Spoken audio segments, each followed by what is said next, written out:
안녕하세요. 저는 5살, 7살 남매를 키우고 있는 30대 후반의 여자입니다. 저는 살면서 다짐하는 게요. 작은 친절을 많이 베풀자는 겁니다. 제가 말하는 작은 친절이라는 건 거창한 건 아니고요. 주변 이웃들께 인사 잘하는 거, 아이들과 눈 마주치면 잘 웃어주는 거, 이 세상이 돌아갈 수 있게 각자의 자리에서 일하시는 분들에게 존경심과 감사함을 가지는 거, 그리고 어른들에게 늘 따뜻하게 대하는 거, 그런 거죠. 사소하지만 작은 친절과 마음을 많이 베풀고 살아가는 게 참 중요하다고 생각해요. 저도 누군가에게 작은 친절이나 호의를 받았을 때 기쁜 것처럼 다른 사람들도 마찬가지일 테니까요. 그리고 저는 과거에 작은 친절을 주고받으면서 제가 살아오던 인생이 180도 달라지는 경험을 한 적이 있습니다. 작은 친절에 대한 기적을 제 스스로 경험한 셈이죠. 저희 부모님은 정도 많고 따뜻한 분이세요. 그런 부모님 밑에서 자라난 건 참 감사할 일이지만 집안 형편은 그다지 좋지 않았습니다. 아버지는 예전에 일을 하시다가 다리를 다치셔서 장애 판정을 받으셨고 다리를 좀 저세요. 그 때문에 일을 잘 못하시고 엄마 대신 저와 언니를 키워주시고 살림도 맡아서 하세요. 아빠 대신 엄마가 나가서 공장에서 일을 하셨는데요. 아빠는 늘 엄마에게 미안해했지만 엄마는 오히려 아빠에게 괜찮다고 고맙다고 잘 말씀하셨어요. 아빠가 엄마보다 집안 살림이며 아이들 케어도 더 잘하는 것 같다면서요. 꼭 남자가 돈 벌어와야 되는 법이 어딨느냐며 우리 집은 이게 딱이라고 하셨죠. 저희 집 가난하긴 했지만 늘 웃음이 끊이지 않고 화목했습니다. 그래서 저나 언니나 없는 살림에도 기죽지 않고 긍정적이고 씩씩하게 자랐죠. 저희 부모님은 주변 이웃분들에게도 잘하고 어른들에게도 참 잘하셨어요. 살림이 빠듯해도 종종 반찬을 넉넉하게 만들어서 노인정에도 자주 보내셨고 길을 걷다가도 무거운 짐을 들고 가시는 할머니, 할아버지를 뵈면 꼭 달려가서 도와주시곤 했어요. 저나 언니나 부모님이 그렇게 하시는 걸 자연스럽게 보고 자랐기 때문에 늘 어른을 공경해야 된다는 생각이 있었죠. 언니는 대학교 졸업 전부터 공무원 시험 준비를 꾸준히 해서 졸업 후엔 지방직 공무원으로 일을 했습니다. 저는 학교 졸업 후 어린이 가구를 파는 쇼핑몰에서 MD로 일을 하게 되었어요. 저희 회사는 규모는 그렇게 크지 않았어요. 저 포함해서 직원이 8명 정도 됐거든요. 하지만 소기업치곤 월급도 괜찮고 매출도 꾸준하게 느는 곳이다 보니 전망은 괜찮은 것 같아서 취업하게 되었죠. 직원 8명 중 4명은 남자 영업사원이었고 저 포함한 나머지 4명은 여자들이었는데 디자이너와 사이트 관리자 그리고 저와 한 언니는 MD 일을 했습니다. 회사 자체도 작은 소기업인데다 여직원이 4명밖에 안 되다 보니 서로 친구처럼 친하게 잘 지냈어요. 나이는 제가 막내였고 나머지는 다 저보다 언니들이었죠. 그중 같이 MD 일을 하는 선미 언니와 특히 친했습니다. 선미 언니는 굉장히 미인이었습니다. 투잡으로 웨딩 모델도 할 정도였으니까요. 피부가 하얗고 이목구비도 뚜렷하고 누가 봐도 미인인 상이었죠. 가끔 저희 상품 촬영할 때 언니가 모델을 할 때도 있었고요. 언니는 본인이 예쁜 걸 누구보다도 잘 알았고 그래서 자기는 예쁜 외모를 미천 삼아 부잣집에 시집가는 게 목표라고 했습니다. 솔직히 자기 미모 정도면 돈 많은 남자 만나는 건 어렵지 않다고 하면서요. 저나 다른 직원 언니들도 다 수긍했죠. 언니는 그만큼 소개팅도 많이 했어요. 적극적으로 괜찮은 남자 만나서 이 회사 때려치우고 부잣집 사모님 하는 게 목표라고 하더라고요. 저나 다른 직원 언니들은 그런 선미 언니에게 부잣집 시집가도 연락 쌩까지 말고 잘 지내자는 우스갯소리도 잘했습니다. 저희 회사는 작은 사무실이다 보니 따로 식당이 없었습니다. 그래서 사장님이 바로 옆 건물에 있는 1층 식당에 달계약을 해놓으셨어요. 직원들이 식권을 가지고 가면 식사를 할 수 있게 말이죠. 저희 회사 옆에 있는 건물은 6층짜리 규모였고 건물 자체도 굉장히 컸습니다. 건물 앞에는 주차장도 있었는데 워낙 건물 안에 들어가 있는 상가도 많고 복잡하다 보니 주차관리 아저씨가 따로 상주하시면서 주차 및 발렛도 해주셨죠. 매일 그곳으로 가서 점심 식사를 하다 보니 그 주차관리 아저씨와는 매일 마주치게 되었어요. 안녕하세요. 식사하러 왔어요? 네, 아저씨는 식사하셨어요? 나도 좀 이따 먹어야지. 맛있게들 먹어요. 네, 아저씨도요. 제가 그렇게 인사를 하고 오면 선미 언니는 신기하다는 듯 저를 잘 봤어요. 미연 씨는 가만 보면 진짜 신기해. 뭐가요, 언니? 어른들한테 참 싹싹하게 하잖아. 주차 관리하는 아저씨한테까지 맨날 가서 인사드리고 굳이 뭐하러 그렇게 해. 아, 그냥 매일 지나가는 곳이니까 인사드리는 거죠. 굳이 왜? 오지랖도 넓어. 저는 그냥 웃고 말았습니다. 주차관리 아저씨분이 워낙 서글서글 인상도 좋으시고 저희를 보며 먼저 인사도 잘해주세요. 참 열심히 사시는 것 같았고 또 저는 그분을 보면 꼭 저희 아빠 보는 것 같았어요. 그래서 더 친근하고 좋더라고요. 안 계시거나 바쁘실 때 빼곤 아저씨에게 들러서 식사하셨느냐 물어보고 인사도 하곤 했습니다. 제가 그렇게 인사드리면 그분도 환하게 웃으며 제 인사를 잘 받아주셨고요. 그런데 며칠 후였어요. 외근 때문에 회사 차를 들고 나갔다가 들어와야 되는 일이 있었습니다. 원래는 외근을 갈 일이 있으면 선미 언니가 운전을 했어요. 저는 면허 딴 지가 오래되지 않아서 초보였거든요. 그런데 저희 회사가 있는 건물 앞이 워낙 좁은 데다 불법 주차도 많아서 정말 복잡합니다. 양 옆의 불법 주차에 유동인구도 많은 곳이다 보니 차가 다니는 길 자체가 몹시 협소해요. 운전을 잘하시는 분들은 요리조리 피해서 잘 가겠지만 저 같은 초보들은 진땀 흘리기 좋은 곳이었죠. 그런데 그날은 선미 언니가 연차를 쓰고 안 나온 날이었는데 갑자기 제가 샘플 공장에 갔다 와야 되는 일이 생겼습니다. 저는 내가 혼자 운전을 해서 갈 수 있을까 겁이 났지만 빨리 갔다 와야 됐기 때문에 다소 긴장된 기분으로 나가게 되었죠. 다행히 나갈 때는 차가 많지 않아서 잘 나갔습니다. 공장에도 잘 갔고 볼일을 끝내고 다시 돌아왔죠. 그런데 돌아오는 길이 문제였어요. 사무실이 있는 곳까지 거의 다 오긴 했는데 중간에 껴서 오도 가도 못한 상황이 되었거든요. 양쪽의 불법 주차 때문에 거의 일방통행 수준의 길이었는데 제 앞에는 차가 연달아 왔어요. 제 뒤의 차는 살짝 옆쪽으로 피했고 제 차도 옆에 있는 작은 공간으로 피해야 했습니다. 그렇게 하면 앞에서 오던 차들이 빠져나갈 수 있었거든요. 하지만 문제가 제가 평행 주차를 잘 못한다는 거였어요.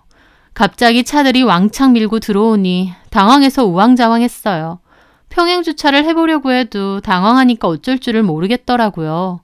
그런데 갑자기 제 앞에 운전자분이 창문을 내리며 저한테 소리를 치는 거예요. 이봐요! 뭐 하는 거예요? 뒤쪽에 공간 있으니까 좀 빼세요. 차가 나가야 될 거 아니야. 아저씨가 화를 내며 그렇게 말을 했고 저는 당황스러운 기분으로 일단 후진 기어를 넣었습니다. 그렇게 차를 평행 주차로 좀 넣어보려고 했는데 긴장해서 그런지 후진이 이상하게 돼서 그만 주차되어 있는 옆차를 박을 뻔한 거예요. 놀라서 확 멈췄죠. 마른 침을 삼키면서 다시 살금살금 앞으로 가서 후진을 천천히 했는데 이상하게 또 똑같은 자리로 돌아온 겁니다. 뭘 어떻게 해야 되는 건지 정말 진땀이 줄줄 흐르더라고요. 딱 저만 그렇게 빠져주면 길이 트일 상황이었거든요. 근데도 제 차가 안으로 안 들어가고 같은 곳만 왔다 갔다 하는 겁니다. 저도 뜻대로 안 되니까 환장하겠더라고요.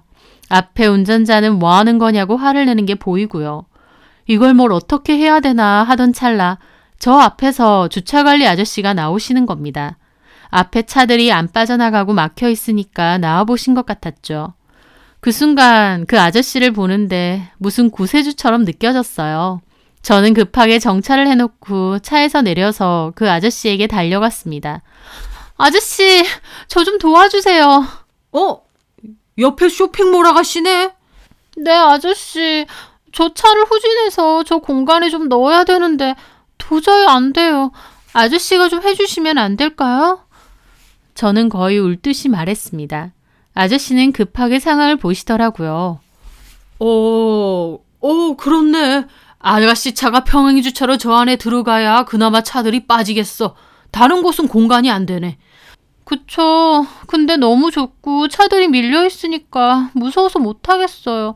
옆차 박을 뻔했어요.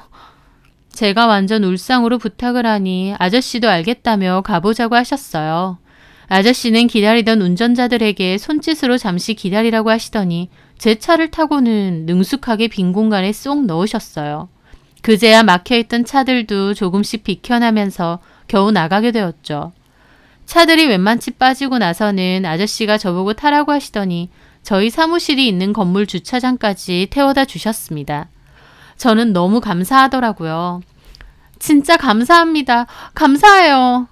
뭘 이런 걸 가지고 그래. 그래도 아까 진땀 좀 흘렸겠네.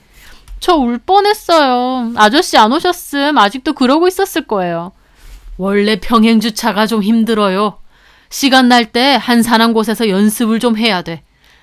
네, 그럴게요. 아가씨 차예요? 아니요, 회사 차요. 공장 갔다 왔다가. 그랬구나. 아저씨는 차에서 내리시더라고요. 저 때문에 자리 비우셔서 어떡해요? 상관없어요. 지금 주차 자리도 많은데 뭐. 정말 감사드립니다. 아이고, 인사 그만해도 돼요. 그러면 올라가요. 아저씨는 그렇게 돌아가셨어요. 저는 너무 감사드려서 그 길로 빵집에 들러 샌드위치와 빵 몇 가지 그리고 커피를 샀습니다. 그리고 아저씨께서 계신 주차관리 부스로 갔죠. 저기 아저씨, 무슨 일이에요? 이것 좀 드세요. 아까 너무 감사해서. 아우, 됐다니까. 입 심심할 때 드세요. 여기 빵집 맛있어요. 고맙게 뭘 이런 걸. 잘 먹을게요. 네, 그럼 가보겠습니다. 저는 그렇게 다시 사무실로 돌아왔습니다. 아저씨는 별일 아니라고 하셨지만 다시 그 상황이 돼도 저는 절대 못 빠져나올 것 같았거든요. 아저씨가 아니었으면 얼마나 거기서 끙끙대고 있었을지 생각할수록 감사하더라고요. 그리고 며칠 뒤 또 식사를 하러 그 건물에 갔을 때였습니다. 저는 언니들에게 먼저 들어가라고 하고 아저씨가 계신 부스로 달려갔죠. 안녕하세요, 아저씨. 그런데 아저씨 안색이 영 안 좋으시더라고요. 왔어요? 네. 근데 아저씨 안색이 왜 이렇게 안 좋으세요? 어디 아프세요? 어디 체한 것 같기도 하고 별로 먹은 게 없는데. 아저씨는 그러면서 명치를 꾹꾹 누르시더니 자리에서 일어나셨습니다.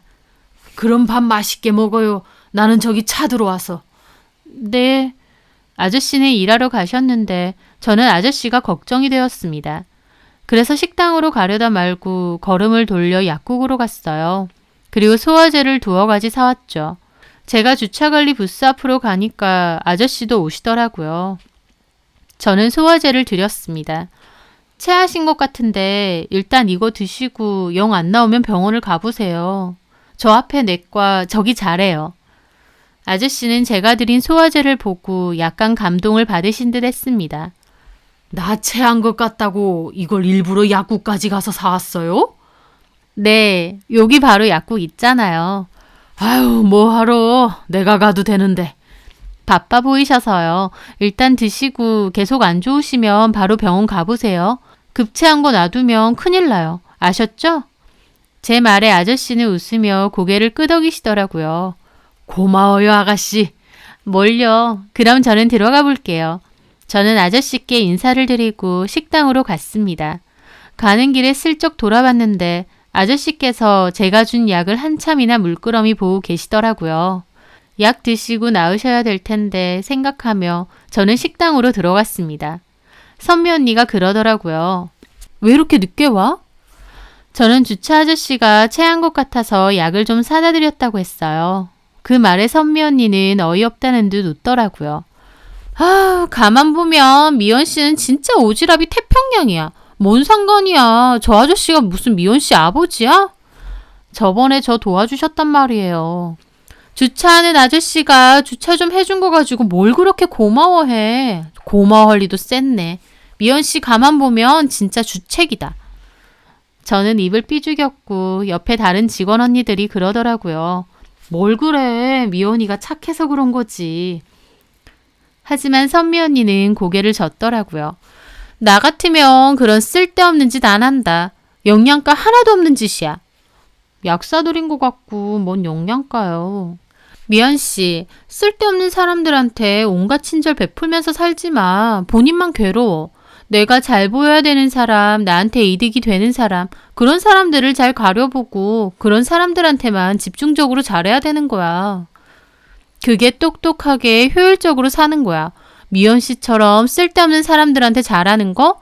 그거 아무 소용없다? 돈만 쓰지?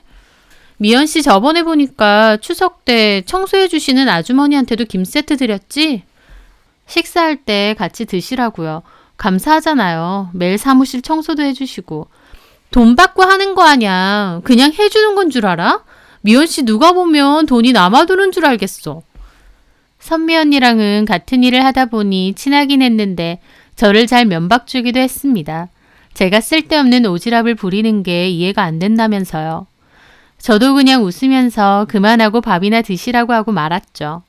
그리고 다음 날이었습니다. 저희가 또 식사를 하러 가는데 아저씨가 나와 계시더라고요. 제가 인사드리니까 아저씨가 저에게 오셨어요. 몸은 좀 어떠세요, 아저씨? 아가씨가 준 소화제 먹고 싹 내려갔어. 병원까지 갈 필요도 없었어요. 다행이네요. 걱정했는데. 고마워요. 저기 네, 혹시 남자친구 있나?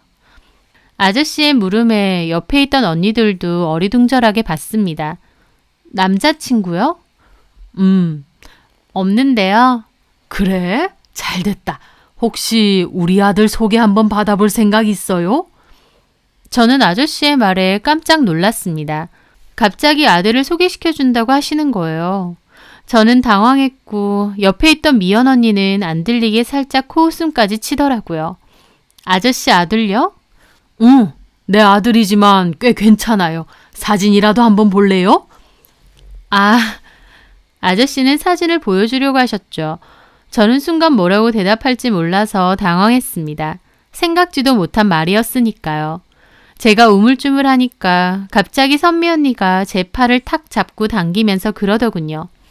아저씨, 죄송한데 저희 점심시간이 별로 안 길어서요. 빨리 먹고 들어가야 되거든요. 그럼 수고하세요. 그러면서 저를 다짜고짜 끌고 가는 겁니다. 저는 대답도 못하고 어버버 끌려갔죠. 아저씨도 멀뚱히 저를 쳐다보고 있고요. 식당에 가자마자 선미 언니가 그러는 거예요. 강미연, 너 내가 구해준 거다? 네? 봐봐, 저 아저씨 선 바로 넘잖아. 내가 쓸데없이 아무한테도 잘해주지 말라는 게 이런 거야. 선미 언니의 말에 다른 언니들도 그러더라고요. 무슨 말을 그렇게 하냐? 아저씨가 미연이 이쁘게 보셔서 아들 소개시켜주고 싶으신가 본데. 아, 답답이들. 저 나이에 주차 관리나 하는 아저씨 아들이 뭐 어떻겠니? 보나 마나지. 그리고 어른들이 저렇게 나서서 내 아들 소개받아봐라 그러잖아? 100이면 100, 제대로 사랑구실도 못하는 놈일 거야. 지 힘으로는 여자 하나 못 만나는 그런 놈일 거라고. 미연이 얘가 맹해 보이니까 바로 자기 아들 들이대잖아. 언니는 저를 한심하게 보면서 혀를 차더라고요. 솔직히 아저씨가 갑자기 생각지도 못한 말을 하셔서 당황한 건 사실이지만 아들 소개시켜주고 싶다는 말씀이 기분 나쁘진 않았어요. 누군지 모르니 능력이나 이런 것까진 모르겠지만 아저씨를 보면 아들도 착하고 좋은 사람일 것 같은데 게다가 아저씨가 저를 그만큼 좋게 보셨으니 당신 아들도 소개시켜주고 싶으신 거잖아요.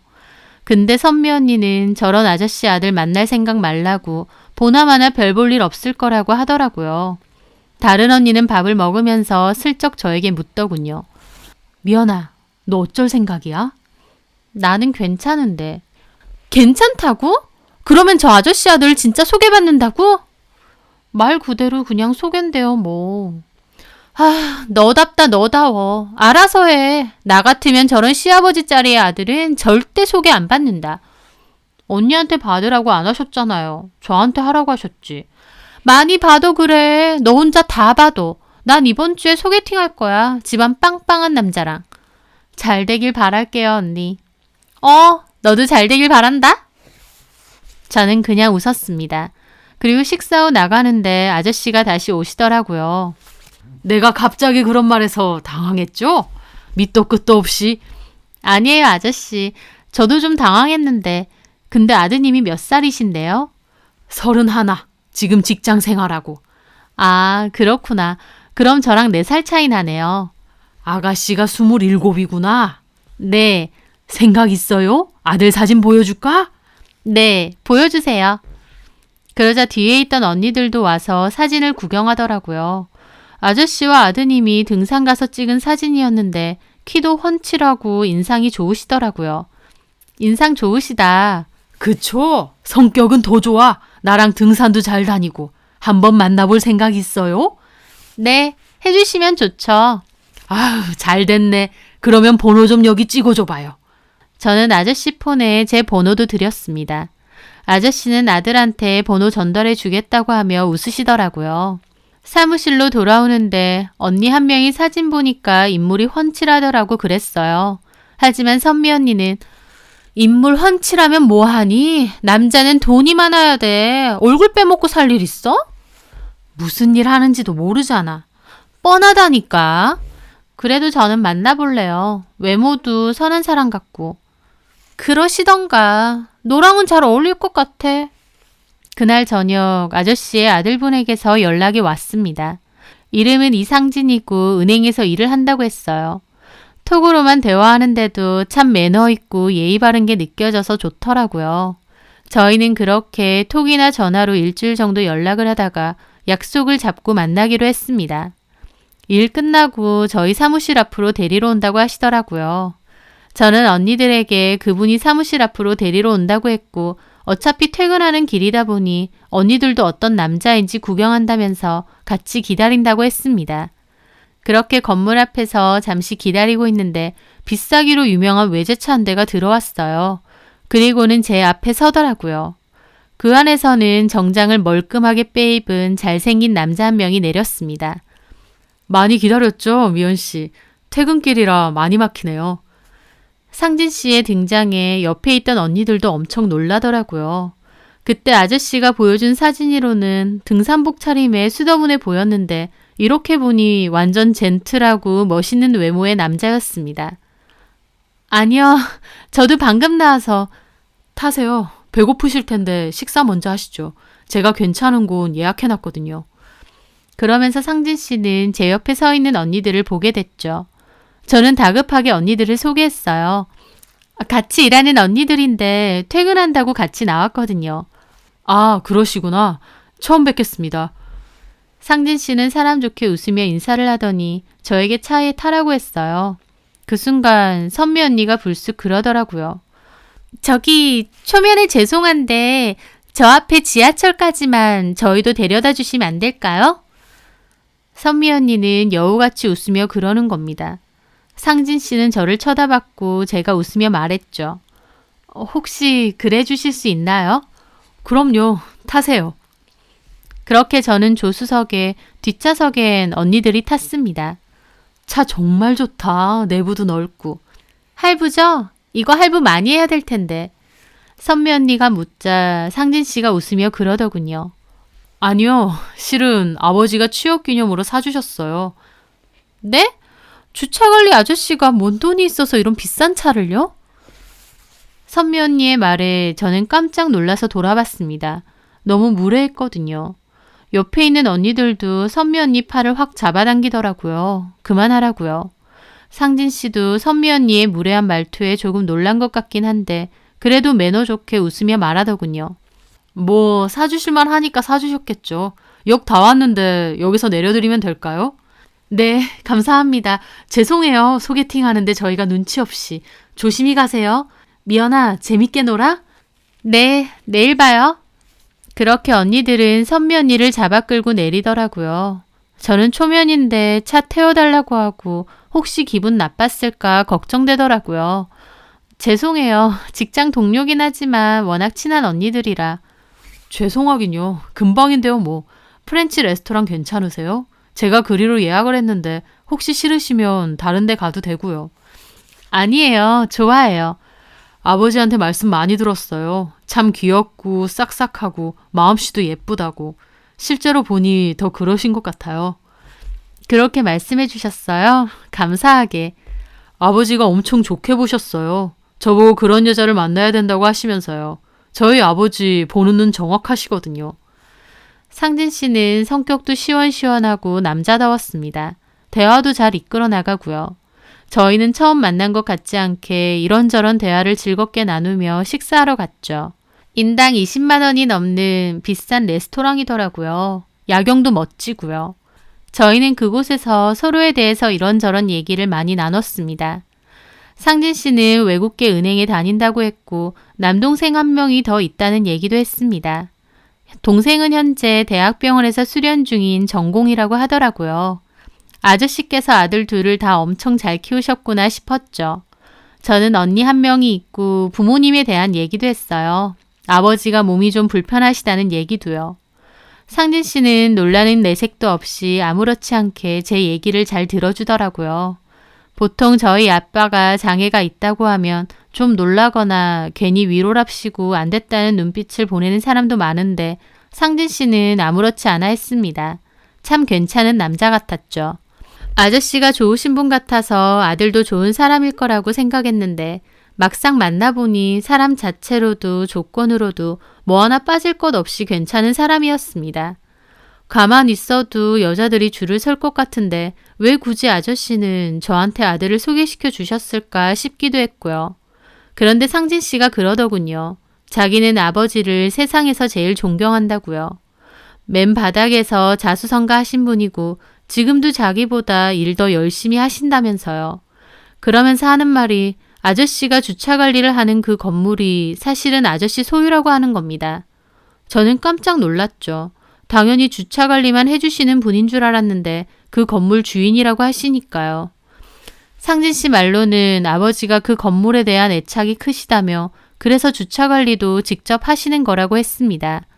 나이도 있으시니 좀 쉬라고 말씀드려도 당신은 일을 해야 직성이 풀리는 성격이라고 하셨대요. 저도 전혀 몰랐습니다. 저희 아버지 저번에 체하셨을 때 약국에서 약도 사다 주셨다면서요. 얼마나 감동하시던지. 아, 정말요? 진짜 별거 아닌데. 별거 아니긴요. 그 마음이 얼마나 고마워요. 아들들은 그렇게 섬세하지 않아요. 그런데 미연 씨가 일부러 소화제까지 사다 주시니까 완전 미연 씨한테 푹 빠지신 것 같더라고요. 그 전에도 참 성격 좋고 착한 아가씨라고 몇 번 말하시기도 했고요. 저도 아저씨한테 도움 받았는데요, 뭐. 아참, 아버지가 그 말도 하셨어요. 시간 되시면 제 차로 평행주차하는 거 알려드릴게요. 저 운전 잘 가르쳐요. 아니에요. 괜히 차 망가지면요. 괜찮아요. 차 안 망가지게 잘 알려드릴게요. 언제 시간 되세요? 그렇게 그 남자와 저는 즐거운 식사를 하고 다음에 또 만나기로 했습니다. 이렇게 근사한 남자와 멋진 곳에서 식사를 하니 참 설레고 좋더라고요. 다음날 제가 출근을 하니 난리가 났습니다. 미연아, 그 남자 뭐야? 진짜 주차 아저씨 아들 맞아? 너무 멋있던데? 목소리도 좋고. 내 말이 매너도 좋은 것 같더라. 또 만나기로 했니? 저는 웃으며 고개를 끄덕였습니다. 선미 언니는 입이 대빨 나와 그러더라고요. 참나. 아니 무슨 아들 은행 취업했다고 그런 차를 선물하셔? 아주 기둥뿌리 뽑았겠다. 아저씨도 그렇게 안 보이더니 좀 허세가 있으신가 봐. 그 말에 제가 웃으며 그랬죠.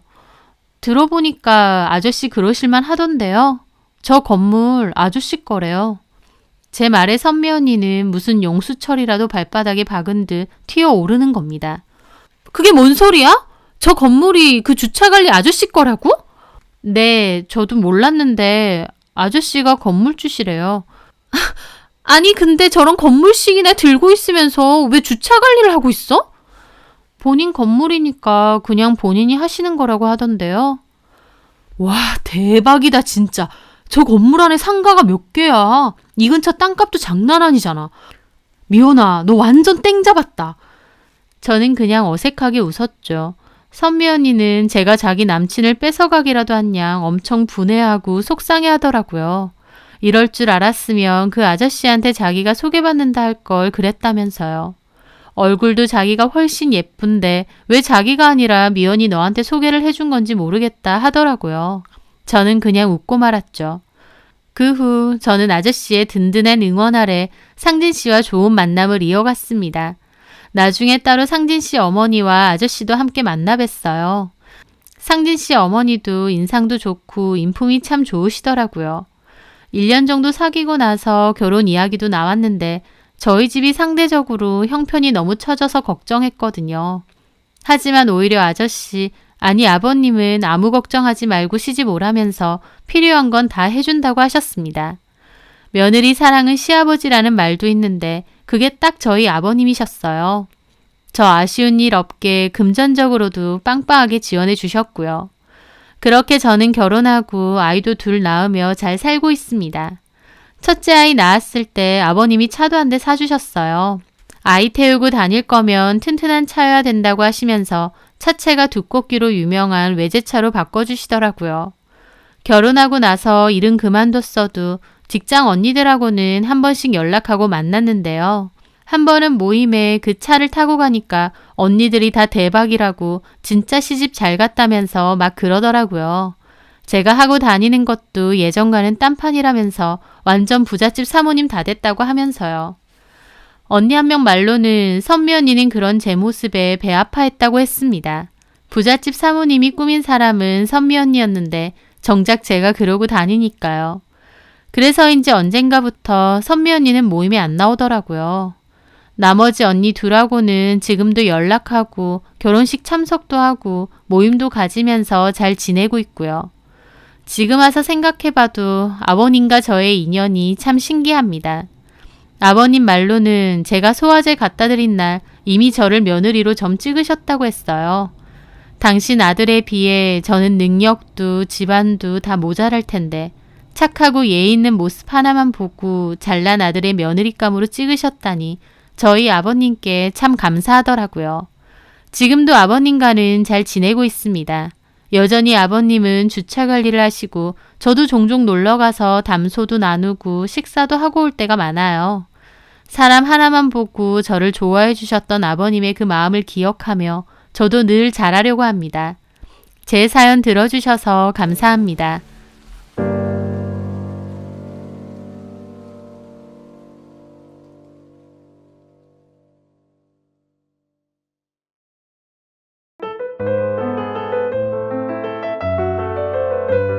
안녕하세요. 저는 아들 둘을 둔 60대 여자입니다. 젊었을 때는 경제적으로 힘들어 고생을 많이 했었습니다. 하지만 남편이 하는 사업이 뒤늦게 잘 돼서 이제는 경제적으로도 여유가 생겼어요. 그리고 아들 둘도 각자 자기 앞가름하며 잘 살고 있어서 내가 젊었을 때 고생했는데 나이 들어서는 복이 있구나 생각하며 매사 감사한 마음으로 살고 있습니다. 아들 둘은 3년 차이로 결혼을 했는데 먼저 결혼한 건 둘째 아들이었습니다. 대학교 때부터 만나서 6년을 사귄 여자친구와 결혼을 했어요. 둘째 며느리 이름은 선영인데 사귈 때부터 이미 저희 집에 자주 놀러 왔었어요. 워낙 밝고 성정이 착해서 저도 며느리감으로 꼭 마음에 들었습니다. 저희 둘째 아들하고도 참 사이가 좋지만 저한테나 저희 남편한테도 싹싹하고 부침성 있게 잘하니 좋을 수밖에 없었어요. 둘째 며느리네는 사돈어른들도 참 좋으세요. 점잖고 배려심도 많으신 분들이고요. 둘째 아들이 결혼할 때 저희 집에서 반 보태고 선영이네 집에서도 일부를 보태서 대출 좀 끼고 아파트를 샀습니다. 입지도 괜찮고 아이 키우기에도 괜찮은 곳이라서요. 저는 둘째 아들이 워낙 알콩달콩 잘 살아서 마음이 참 좋았는데 선영이는 저에게도 참 잘하는 며느리였어요. 제가 일한다고 바쁘니 자주 오지 말라고 해도 안부 전화도 종종 하고 맛있는 디저트 먹으러 가자고도 해주더라고요. 저는 아무리 그래도 시어머니다 보니 불편할 것 같아 자주 연락하지 말라고 몇 번이나 말했는데도 선영이는 제가 엄마처럼 편하다며 살갑게 참 잘 대했어요. 저도 당연히 그런 선영이가 귀엽고 같이 있으면 좋더라고요. 딸이 있으면 이런 느낌인가 싶기도 하고요. 저는 그렇게 둘째 며느리와 잘 지내면서 아, 내가 자식복이 있으니 며느리복도 있나 보다 싶었습니다.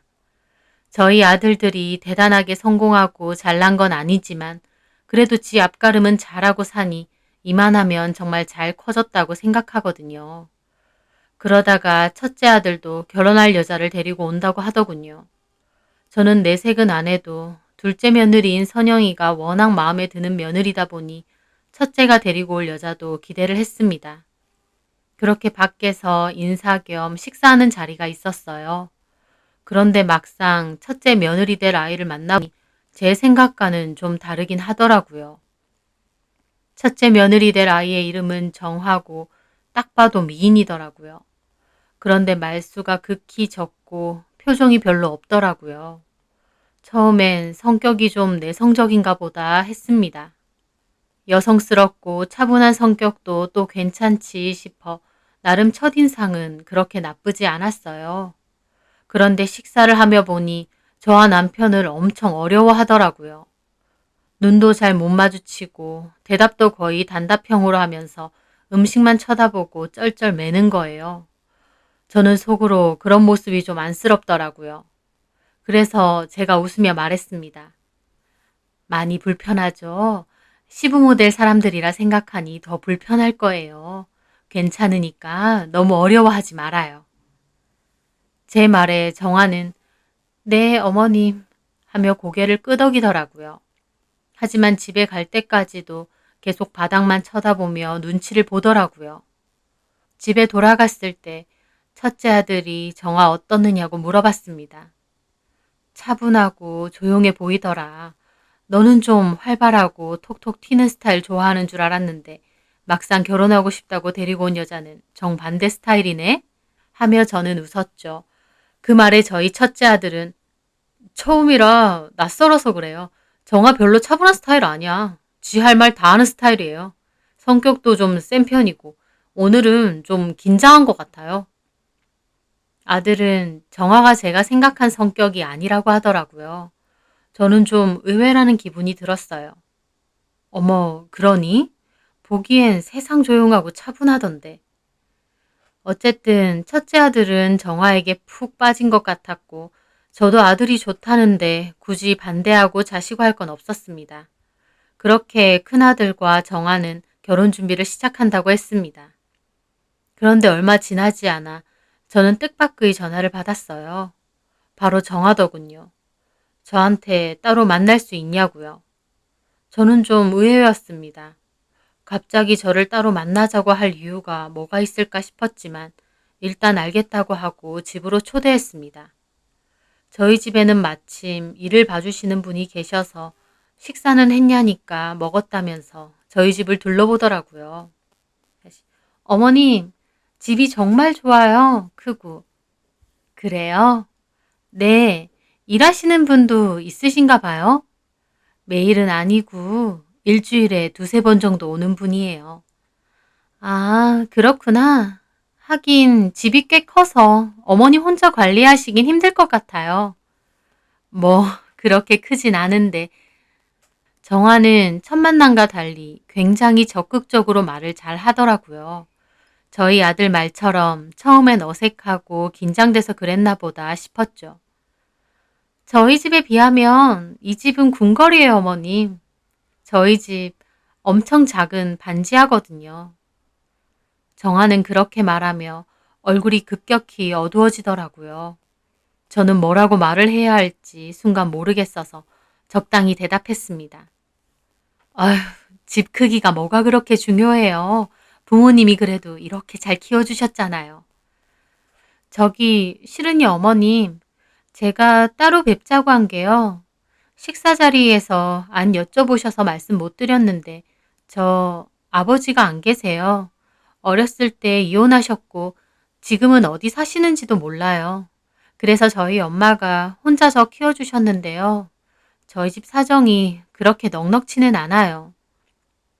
정화는 어두운 얼굴로 그렇게 말을 하더라고요.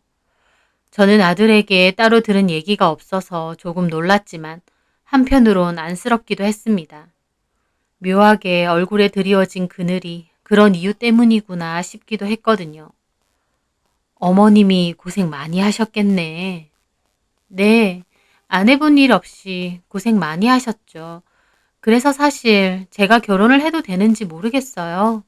제가 결혼하면 엄마 혼자 계실 거고, 제가 가장이거든요, 저희 집. 근데 제가 결혼해버리면 더 이상 엄마한테 도움도 못 드릴 거고, 그리고 제가 결혼을 하고 싶어도 여태까지 번 돈은 다 저희 집 생활비로 들어가느라 모아놓은 돈이 없어요. 홍석 씨에겐 대충은 말했지만 결혼하는데 돈을 보태고 할 만한 여력이 없네요. 정아는 그렇게 말하며 눈물까지 글썽이더라고요. 저는 그런 정아가 가엾고 안쓰러웠습니다. 그래서 제가 손을 잡아줬죠. 걱정 마요. 신혼집은 홍석이 청약된 아파트로 들어간다고 했죠? 중도금 내고 남은 잔금은 우리가 해주기로 했으니까 괜찮아요. 그리고 홍석이가 여태까지 벌어놓은 돈도 있으니까 그걸로 결혼 준비하면 되고 문제될 거 없으니까 걱정하지 마요. 제 말에 정화는 훌쩍이더라고요. 고맙습니다, 어머님. 근데 제가 저희 엄마 생각하면 이렇게 저만 결혼하고 떠나도 되나 모르겠어요. 그래서 저는 잠깐 고민하다가 말했습니다. 제 앞에서 눈물을 계속 흘리는데 너무 안쓰럽더라고요. 홍석이랑 얘기를 해봐야겠지만 홍석이한테 장모님도 잘 챙기라고 내가 말해줄 테니까 걱정 말아요. 무슨 말인지 알겠죠? 정아는 제 말에 제 손을 꼭 붙잡더라고요. 고맙습니다, 어머님. 제가 진짜 지질이 복도 없다고 생각했는데 남편 복, 시댁 복 있으려고 그랬나 봐요. 정말 고맙습니다. 이렇게 착하신 분이 제 시어머니라니 너무 좋아요. 저 진짜 잘할게요. 홍석이랑 행복하게 잘 살아주면 그걸로 된 거야. 네, 어머님. 그리고 말 편하게 하세요. 저 이제 큰 며느리 될 사람이잖아요. 편하게 딸처럼 생각해 주세요.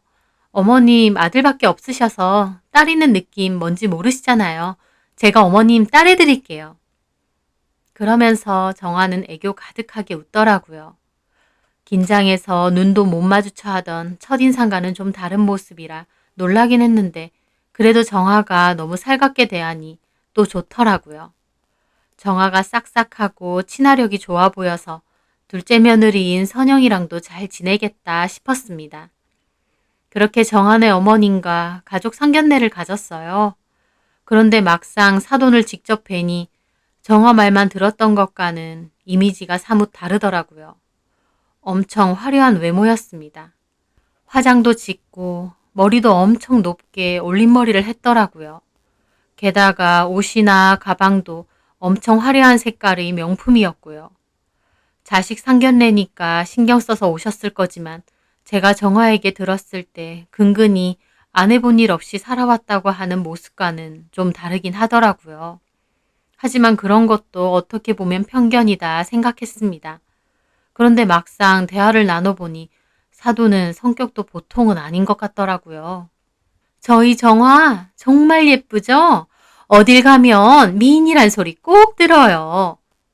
정화 예쁘죠? 키도 크고.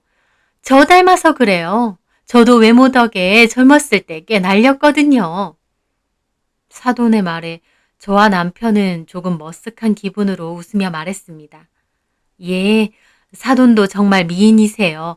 정화가 사돈을 닮은 것 같아요. 사실 우리 정화가 워낙 예뻐서 의사니 변호사니 쫓아다닌 남자 많거든요. 근데 우리 정화가 또 애가 순진하고 착해 빠졌어요. 사랑밖에 모른대. 그래서 이서방이랑 자기는 결혼을 꼭 하겠다네요. 저는 사돈의 말이 좀 묘하게 들렸습니다. 의사니 변호사니 줄을 서는데 순진하고 착해 빠져서 다소 떨어지는 저희 아들이랑 결혼한다는 말인가 싶더라고요. 저희 아들 회사도 좋고 외모도 나쁘지 않거든요. 하지만 저희 부부는 그냥 그렇느냐고 웃었죠. 어쨌든 이렇게 결혼하니 잘 살았으면 해요. 이서방, 우리 정아 고생시키지 말게. 고생시키면 도로 데리고 올 거니까. 예, 장모님, 걱정 마세요. 그렇게 상견례도 하고 결혼 준비도 빠르게 진행됐습니다. 저희 집에서는 첫째네가 들어갈 아파트 잔금도 내줬고요. 그리고 정아가 저에게 부탁한 부분에 대해서 큰아들하고 얘기를 해보니 안 그래도 결혼하면 장모님에게 생활비를 좀 드려야 될 것 같다고 했어요.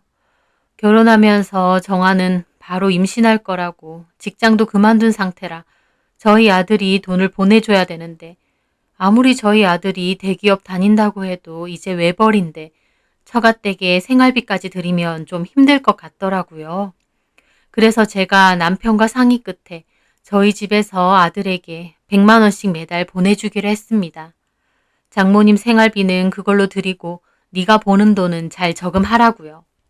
나중에 아기 태어나고 하면 돈 많이 드니까 지금 잘 모아두라고 했습니다. 큰아들은 너무 고마워하더라고요. 그러면서 통장은 다 정아가 맡기로 했다고 그렇게 전한다고 했습니다. 그 과정에서 큰아들네만 100만 원씩 보내주기로 했다는 걸 둘째네가 알면 너무 섭섭할 것 같더라고요. 그래서 둘째 선영이를 따로 불러서 이런 말을 알렸습니다. 선영이는 전혀 섭섭할 거 없다고 하더라고요. 저는 섭섭치 않게 생각해주는 선영이가 고마워서 가방을 하나 사줬습니다. 선영이가 한사코 거절했는데 제가 괜찮다며 선물로 줬어요. 그렇게 첫째까지도 결혼을 하게 되었습니다. 그런데요, 시간이 지나면서 뭔가를 바라고 해준 건 아니지만 저도 사람인지라 한편으론 좀 섭섭한 마음이 들기 시작하더라고요. 왜냐면 첫째에게 매달 100만 원씩 생활비도 지원해주고 그 외에 한 번씩 첫째와 둘째네 집에 일하는 사람도 보내줬어요. 그분들이 워낙 전문가라 집안에서 안 보이는 부분까지 청소를 엄청 깨끗하게 해주시거든요. 며느리들 힘들까봐 제가 그렇게 보낸 거죠. 둘째는 그런 걸 너무 고마워도 하고 본인도 잘하려고 노력했어요. 그런데 반면 첫째네는 명절 때 한 번 오고 일절 오거나 연락하는 일이 없는 거예요. 두어 달간은 생활비 보냈을 때 고맙다는 연락이 왔습니다. 하지만 그 후로는 전혀 그런 게 없더라고요. 아, 그때 한 번 전화가 왔네요. 제가 생활비 보내기로 한 날 깜빡해서 못 보냈더니 어머님, 아직 입금 안 해주신 것 같아요. 아이고, 내가 요새 정신이 없어서 깜빡했다. 지금 보낼게. 네, 어머님. 그리고 전화를 끊더라고요. 저는 돈을 보내면서도 기분이 묘하더라고요.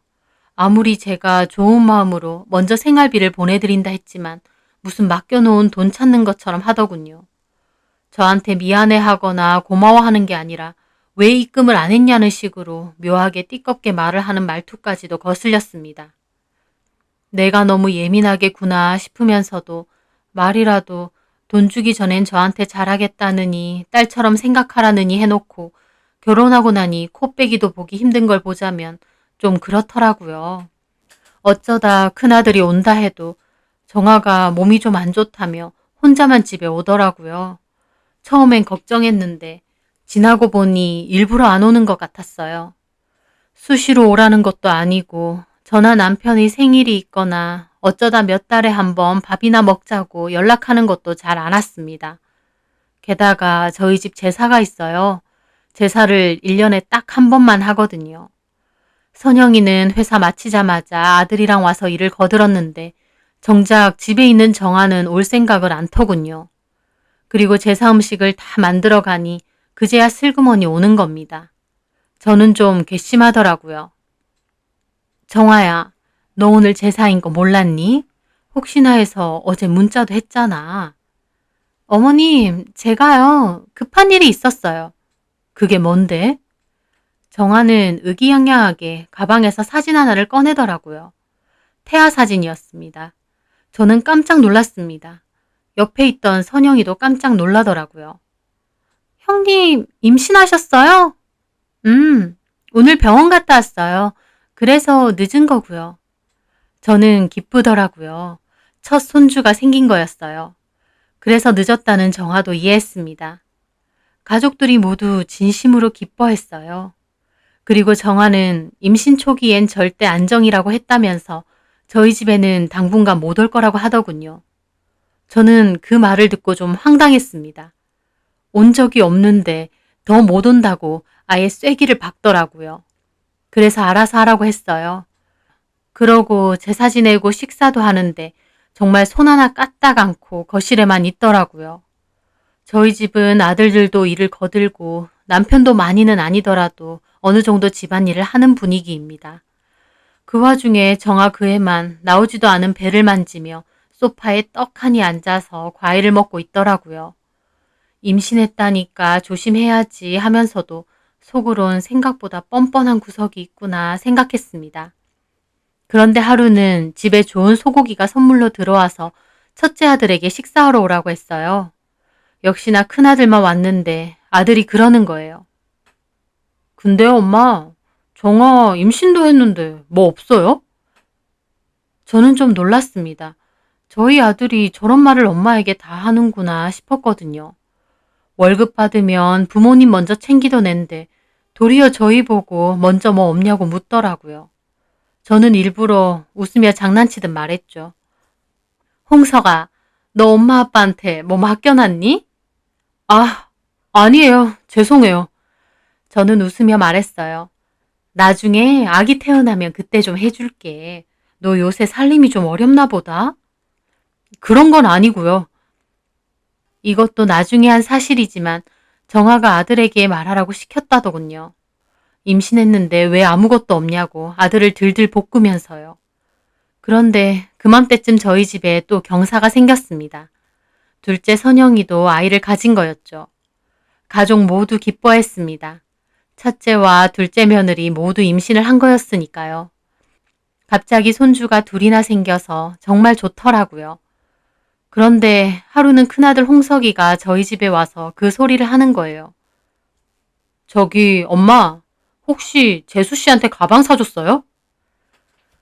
저는 가만 생각해 보니 정한의 어머님께 생활비 드리는 문제 때문에 둘째 섭섭할까봐 가방을 사줬던 걸 말하는 것 같더라고요. 사줬지? 왜? 근데 정한은 왜 안 사줘요? 저는 그 순간 약간 기분이 상하더라고요. 그게 무슨 소리야? 내가 선영이한테 사준 건 사준 거지. 꼭 정아한테도 사줘야 돼? 아니, 정아가 그 사실 알고 섭섭하다고 울고불고. 허, 그래서 너한테 얘기하래? 얘기하란 건 아닌데 며느리라고 둘 있는데 자기는 못 받아서 좀 서운한가 봐요. 저는 울컥하더라고요. 그래서 아들에게 말했습니다. 홍석아, 내가 선영이한테 그 가방 왜 사줬는데? 니네 장모님한테 매달 100만 원씩 드리는 거. 그거 둘째 내가 알면 서운할까봐 사준 거야. 근데 정아 걔는 이미 생활비까지 받으면서 뭐가 그렇게 섭섭하다니? 아니야, 엄마. 미안해요.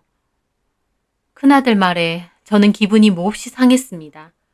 꼬박꼬박 100만 원씩 주고 있는데 가방 안 사줬다고 아들한테 섭섭하니 어쩌니 한 모양이더라고요.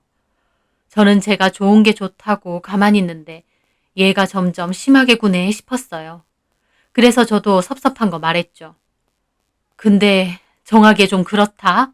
매달 100만 원씩 보태주는 거 작은 돈도 아닌데 찾아오기는커녕 안부 전화 한 통 안 하고. 근데 거기다가 가방 안 사줬다고 섭섭하다 그래? 아니야 엄마. 내가 잘못 말했어. 아니긴 뭐가 아니야. 참나. 그런데 그 일이 있고 얼마 지나지 않아 정아가 찾아왔습니다. 찾아와서 울고불고 하더라고요. 어머님 진짜 너무하시네요. 제가 임신 때문에 조심해야 돼서 못 온다고 말씀드렸잖아요. 근데 안 온다고 뭐라고 하시면 어떡해요?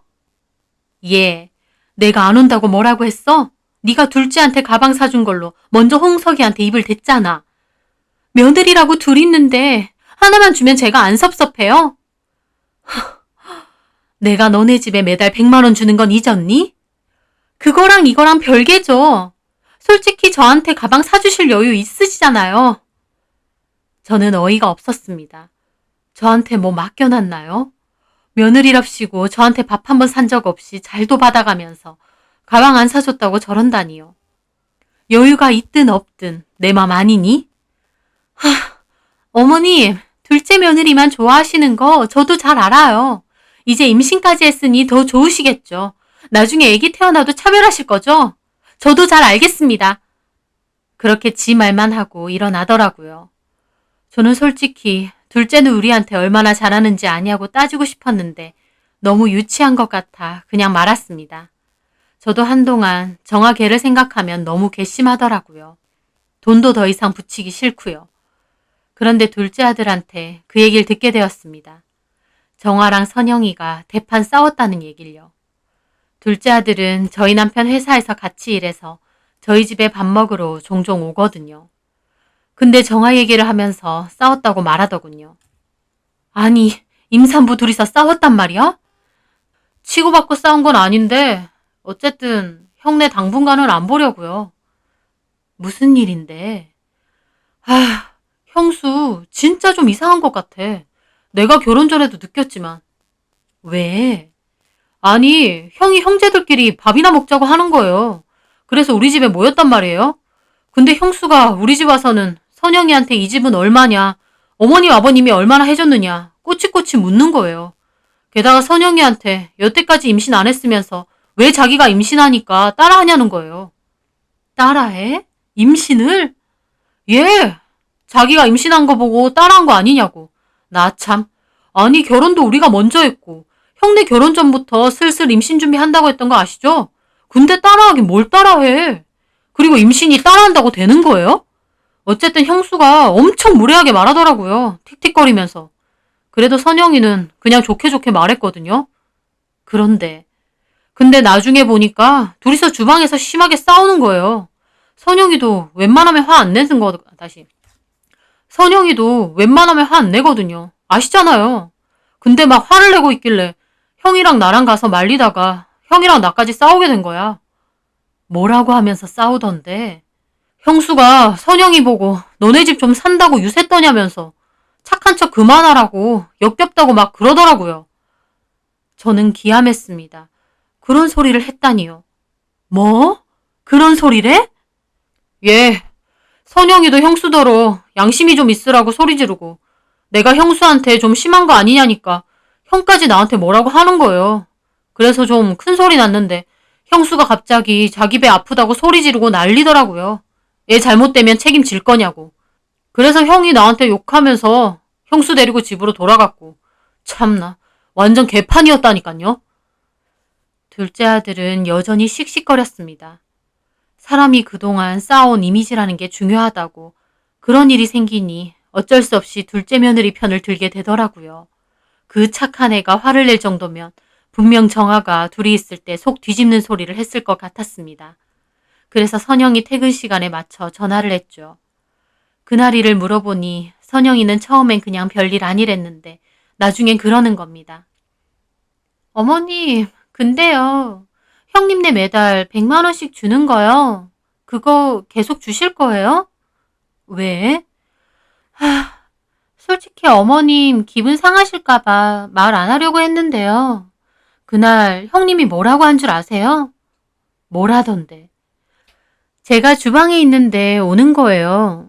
그래서 같이 먹을 거 준비 좀 하고 있었는데 저더러 어머님네 지금 집하고 회사 말고 다른 재산 있냐고 뭐 아는 거 있냐는 거예요. 동서끼리 좀 알자면서요. 기가 막혔습니다. 얘가 진짜 우리 집 돈이라도 보고 결혼했나 싶더라고요. 그래서? 저는 그런 거 모른다고 했죠. 그랬더니 진짜 모르냐고 본인만 알고 싶은 거 아니냐고 비꼬면서 말을 하는 거예요. 그래서 저도 기분 나빠서 그런 걸 왜 물어보시냐 그랬죠. 그랬더니 시어머니한테 너무 잘하지 말라고 콩고물 얻어먹을 게 있어서 일부러 그러는 거냐고 그러는 거예요. 그래서 제가 기분이 상해서 무슨 콩고물을 얻어먹느냐고 원래 어머님이랑 가깝게 잘 지낸다 그랬죠. 그랬더니 시가 것들하고 잘 지내봤자라고 잘할 필요 없다면서 그리고 제가 자꾸 잘하려고 하면 자기가 비교되지 않겠냐고 눈치껏 하라는데 저는 무슨 깡패인 줄 알았다니까요. 저는 어이가 없었어요. 시가 것들한테 잘할 필요 없다니요. 진짜 막 나가더라고요. 시가 것들? 네. 그래서 형님이나 그렇게 사시라고. 나는 여태까지 어머님하고 아무 문제 없이 잘 지냈다고. 난 콩고물 얻어먹을 것도 없고 필요도 없다고 그랬거든요. 그랬더니 갑자기 저한테 삿대질을 하면서 너네 집 좀 산다고 유세 떨고 잘난 척 하는 거냐고 소리를 지르는 거예요. 그러면서 대판 싸웠다니까요. 저도 양심이 있으면 그렇게 살지 말라고. 어머님이 생활비까지 지원해주면 감사하게 생각하지 어쩜 그렇게 뻔뻔하게 사느냐 하니까 그 돈 말고 자기한테 해준 게 뭐 있니요. 임신까지 했는데 다른 집은 임신하면 차 사주고 뭐 사주는데 자기는 뭐 받은 거 하나 없다고요. 그러면서 저보고는 받은 거 아니냐고 길길이 날뛰는 거예요. 저는 선영이의 분노에 가득 찬 말을 듣는데 속에서 부글부글 하더라고요. 저희 집에서 도와주는 걸 고맙게 생각하는 게 아니라 더 안 주는 걸 고깝게 생각하는 아주 뻔뻔한 아이였습니다. 저는 알겠다고 하고 전화를 끊었어요. 생각할수록 기가 막히더라고요. 저는 퇴근하고 온 남편에게 이 사실을 다 말했어요. 남편도 여간에선 화를 잘 안 내는데 그 말을 듣고 노발대발 하더라고요. 어쩜 그렇게 뻔뻔하고 염치가 없냐고요. 그러면서 앞으로는 생활비고 뭐고 일체 주지 말라고 했습니다. 그 후 100만 원이 입금이 안 되니 정화가 다시 전화가 왔더라고요. 어머님, 또 까먹으셨나 봐요. 입금 안 됐던데. 일부러 안 했다. 네? 안 했다고. 앞으로 알아서 해 너네끼리. 왜요 갑자기? 갑자기? 시각 것들한테 잘할 필요 없다는 애한테 나도 더 이상 잘할 필요가 없어졌거든. 제 말에 정화는 아무 말이 없다가 엄청 싸늘한 말투로 말하더군요. 동서가 말했나 보죠? 어머님, 동서 말만 듣고 이러시면 안 되죠. 그럼 너 그런 얘기 안 했니? 안 했어요. 동서가 지어내는 거예요. 진짜 웃기네. 웃긴 건 너야. 선영이 걔가 없는 말 지어내겠어? 그러면 저는 지어낸다는 거예요? 솔직한 말로 여태껏 행동을 보면 너보다는 선영이 말이 더 믿긴다. 너무하시네요, 어머님. 이렇게 대놓고 차별하세요. 나도 사람이야. 너 같으면 너 같은 며느리한테 마음이 가겠니? 선영이 같은 며느리한테 마음이 가겠니? 말 다 하셨어요. 와, 진짜. 어머님, 그렇게 살지 마세요. 어머님 집 그렇게 대단한 거 아니잖아요. 누가 보면 뭐 굴지 재벌인 줄 알겠네. 실상 파보면 별것도 없잖아요.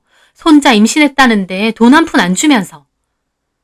정화는 순식간에 본성을 드러내며 저한테 할 말 못할 말 다 쏟아붓더군요. 저는 기가 막혔습니다. 네가 이딴 식으로 나오면서 내가 네 말을 믿으라고? 아, 믿든지 말든지 마음대로 하세요. 장난치는 것도 아니고 줬다 했다가 안 준다 했다가 더럽고 치사하네요. 뭐 많이 주는 것도 아니고 끼케야 100만 원 주는 거면서 생색은? 그리고 전화를 끊는 겁니다. 어이가 없었어요. 세상에 여태까지 생활비 지원해줘 놓고 더럽고 치사하다는 소리까지 듣고 저는 뭐 이런 애가 다 있나 싶어 혈압이 올랐어요. 그 길로 저는 첫째 아들을 불렀어요. 엄마가 너 믿고 결혼 반대 없이 나름 해줄 수 있는 지원도 해줬는데 이건 아니지 않니? 어떻게 시어머니한테 더럽고 치사하다느니 실상은 별것도 없다느니 그런 소리래? 그렇게까지 말했다고요? 그래. 세상에 기가 막혀. 선영이랑 정하계랑 싸웠을 때도 시각 것들한텐 잘할 필요 없다느니 그런 소리랬대. 너도 선영이 알지만 선영이가 어지간해서 그렇게 소리 지르고 화내래니? 오죽했으면 네 처가 오죽 긁어댔으면 그랬겠어. 그런데 큰아들은 지 마누라라고 오히려 역성을 들더군요. 아, 정아도 엄마가 너무 재수 씨만 좋아하니까 그런 거 아니에요. 뭐라고? 정아도 엄청 섭섭한 거 많대요. 안 그렇겠어요? 엄마가 대놓고 재수 씨만 좋아하는데. 아니, 섭섭한 거 자시고 우리 집에 오지도 않는데 섭섭할 일이 뭐가 있어. 뭘 와야 섭섭하고 말고 하지. 어쨌든 다 느낀대요, 자기는. 걔 진짜 이상한 애다. 무슨 자격지심 그런 게 있는 거야?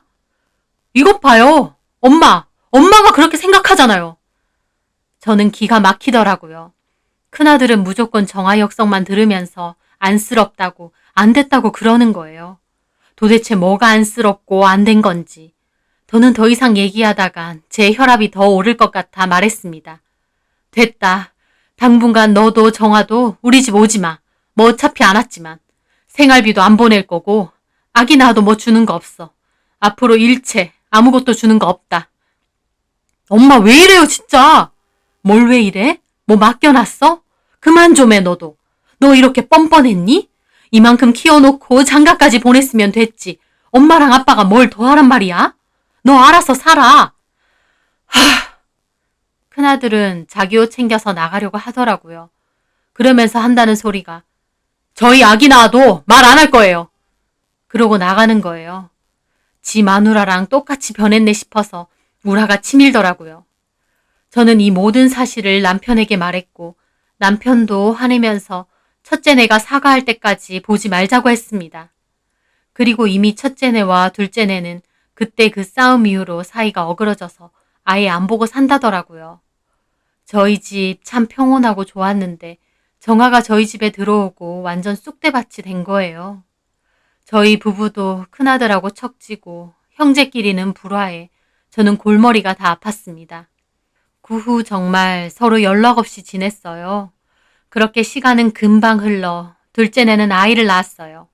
첫째네도 아이를 낳았겠구나 짐작은 했는데 도통 연락을 서로 안 하니 알 길이 없었죠. 그런데 그쯤에 큰아들이 저희 집을 찾아온 겁니다. 얼굴이 말도 못하게 헬쓱해졌더라고요. 너 얼굴이 왜 이래? 그러고 갔으면 잘 살기라도 하지. 무슨 피죽도 못 먹은 얼굴로 하고 있어? 엄마, 저 이혼해요. 뭐라고? 갑자기 이혼을 한다는 겁니다. 기껏 와서 한다는 소리가 이혼이라니 기가 막히더라고요. 너 뭐라 하는 거야? 왜 갑자기? 갑자기 아니고요. 전부터 이미 생각했어요. 왜? 너 애기는 낳았어? 아니요. 왜? 유산했어요. 유산? 아니 어쩌다가? 정말 생각지도 못한 말이었습니다. 아이가 유산이 됐다니요. 저는 가슴이 철렁하더라고요. 진짜 그 여자 골 때리는 여자예요. 엄마랑 그러고 가서 진짜 정아걔가 하루에도 몇 번씩 엄마 욕이며 우리 식구들 욕을 하는 거예요. 자기가 집 가난하다고 무시한다면서. 엄마더러 착한 척 하더니 바로 본색 드러낸다면서. 처음엔 많이 속상한가 보다 싶어서 듣기 싫어도 이해했죠. 근데 허구한 날 그러니까 나도 미치겠는 거야. 그런데 그때 제가 돈이 좀 필요해서 통장을 보자고 했는데 계속 핑계대면서 안 보여주려고 하는 거예요. 그래서 몰래 찾아서 봤더니 내 월급이며 모아놓은 돈 야금야금 장모님한테 빼돌렸더만. 이건 또 무슨 소린가 했습니다. 아니 100만 원 생활비 말고도? 예, 100만 원만 보낸 게 아니었어요. 아주 틈틈이 보냈더만. 내가 그거 알고 따졌더니 뭐 장모님 병원비라고 했다가 나중엔 장모님이 빚진 게 있어서 그걸 갚았다고 했다가 막 횡설수설. 내가 기막혀서 몰래 사람 사다가 뒤를 좀 캐봤거든요. 그랬더니 장모님은 노름하고 정아 걔는 회사 다니기 전에 무슨 토킹바 같은 데서 일까지 했더라고. 토킹바? 그게 뭐야? 남자들이랑 대화하면서 술 따라주고 그런데. 뭐라고? 저는 진짜 뒤집어질 뻔했습니다. 돈 빼돌렸다는 것도 기막힌데 그런 데서 일했었다니요. 게다가 장모님도 아니 그 여자 엄마도 전에 그런 일 했었대. 그럼 그때 울면서 자기 엄마가 산전수전 안 해본 일이 없다는 게 그런 술 따는 일을 말하는 거였어? 나 참. 저는 다시 뒷골이 뻣뻣하게 땡기더라고요. 너는 그런 것도 몰랐어? 어떻게 알아요? 대놓고 속이는데. 뭐 결혼하는 여자 뒷조사하고 결혼하는 것도 아니고. 그래서 내가 그걸로 이혼하자고 했거든. 그랬더니 자기 혼자 생 쇼를 벌였어요. 그렇게 서로 싸우다가 난 집 나가고. 근데 며칠 뒤에 유산했다고. 다 나 때문이라는 거야. 솔직히 싸울 때도 소리는 자기가 질렀지. 나는 몇 마디 하지도 않았어. 근데 그걸 핑계로 얼마나 나를 괴롭히는지. 게다가 그 여자 엄마까지 우리 회사 찾아오고. 어휴. 저는 너무 기가 막혔어요. 얼굴 안 보고 연락도 안 하는 사이 저희 아들은 그런 엄청난 일들을 겪었더라고요. 너무 힘들어서 이혼하자고 그만하자고 했는데 이혼 못 해준다고 난리치고 결국 소송한다고 하고 나 집 나왔어요. 며칠 전에. 지금 어디서 사는데? 모텔. 저는 복장이 터졌습니다. 당장 아들에게는 집으로 들어오라고 했고 아들이 진행하는 이혼 소송을 저도 적극적으로 도왔죠. 사실 과거에 정아가 무슨 일을 했던지 그런 건 지금 이혼하는 데에는 큰 문제가 없다 해서 다만 결혼 생활 내내 속이고 돈을 빼돌린 것 그 돈이 장모님의 노름빚으로 들어간 것 등을 입증해서 이혼 소송을 진행하기로 했습니다. 그 집에서도 저희 아들의 폭언으로 유산을 하고 생활비 지원으로 말을 바꾼 것 등을 주장하면서 이혼은 못 해준다고 버티더라고요. 하지만 폭언에 대한 증거도 없고 생활비 지원도 저희 집의 개인적인 사정으로 끄는 거니 크게 문제는 없었습니다. 그 집에선 재산 분할까지 주장했는데 혼인 기간도 짧고 애초에 재산 기여도라고 할 것도 없어서 재산 분할도 없었어요.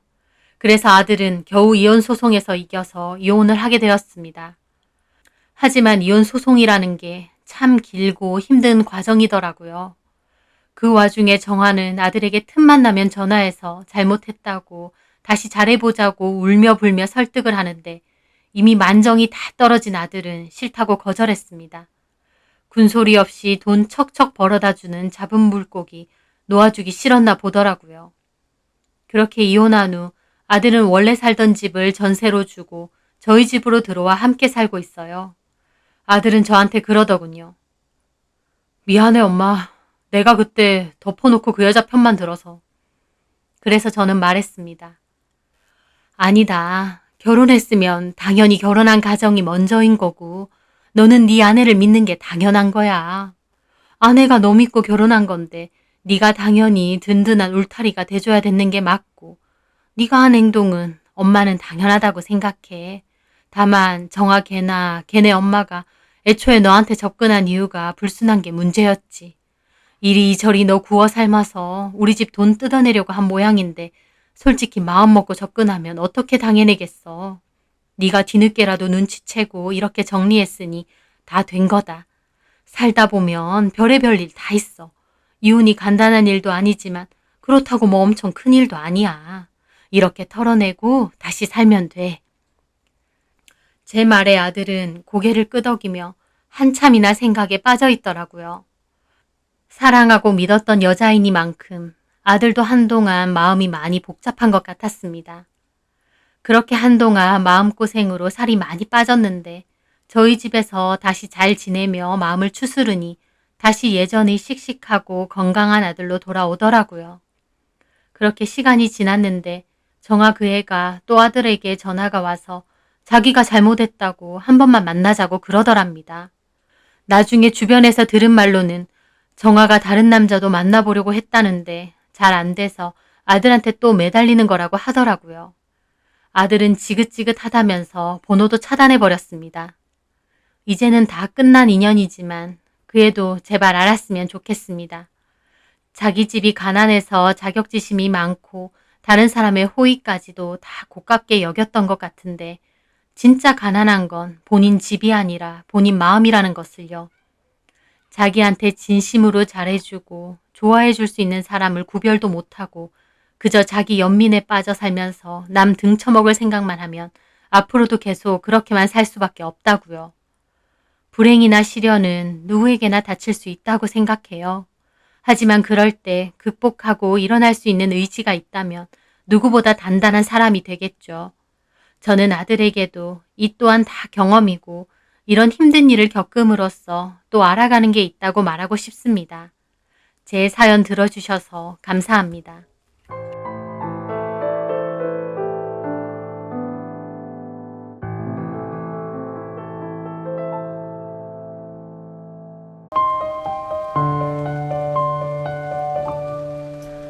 안녕하세요. 저는 꽃꽂이 클래스 공방을 운영하고 있는 20대 후반의 여자입니다. 저는 반년 전 제 인생에서 하등 쓸모없는 인간들을 한 큐에 정리하게 된 일이 있었습니다. 지금 생각해도 일이 그렇게 풀린 게 참 다행이다 싶고 사이다 마신 것처럼 속 시원하다 싶기도 합니다. 어떤 일이 있었는지 그 사연에 대해 말해보려 해요.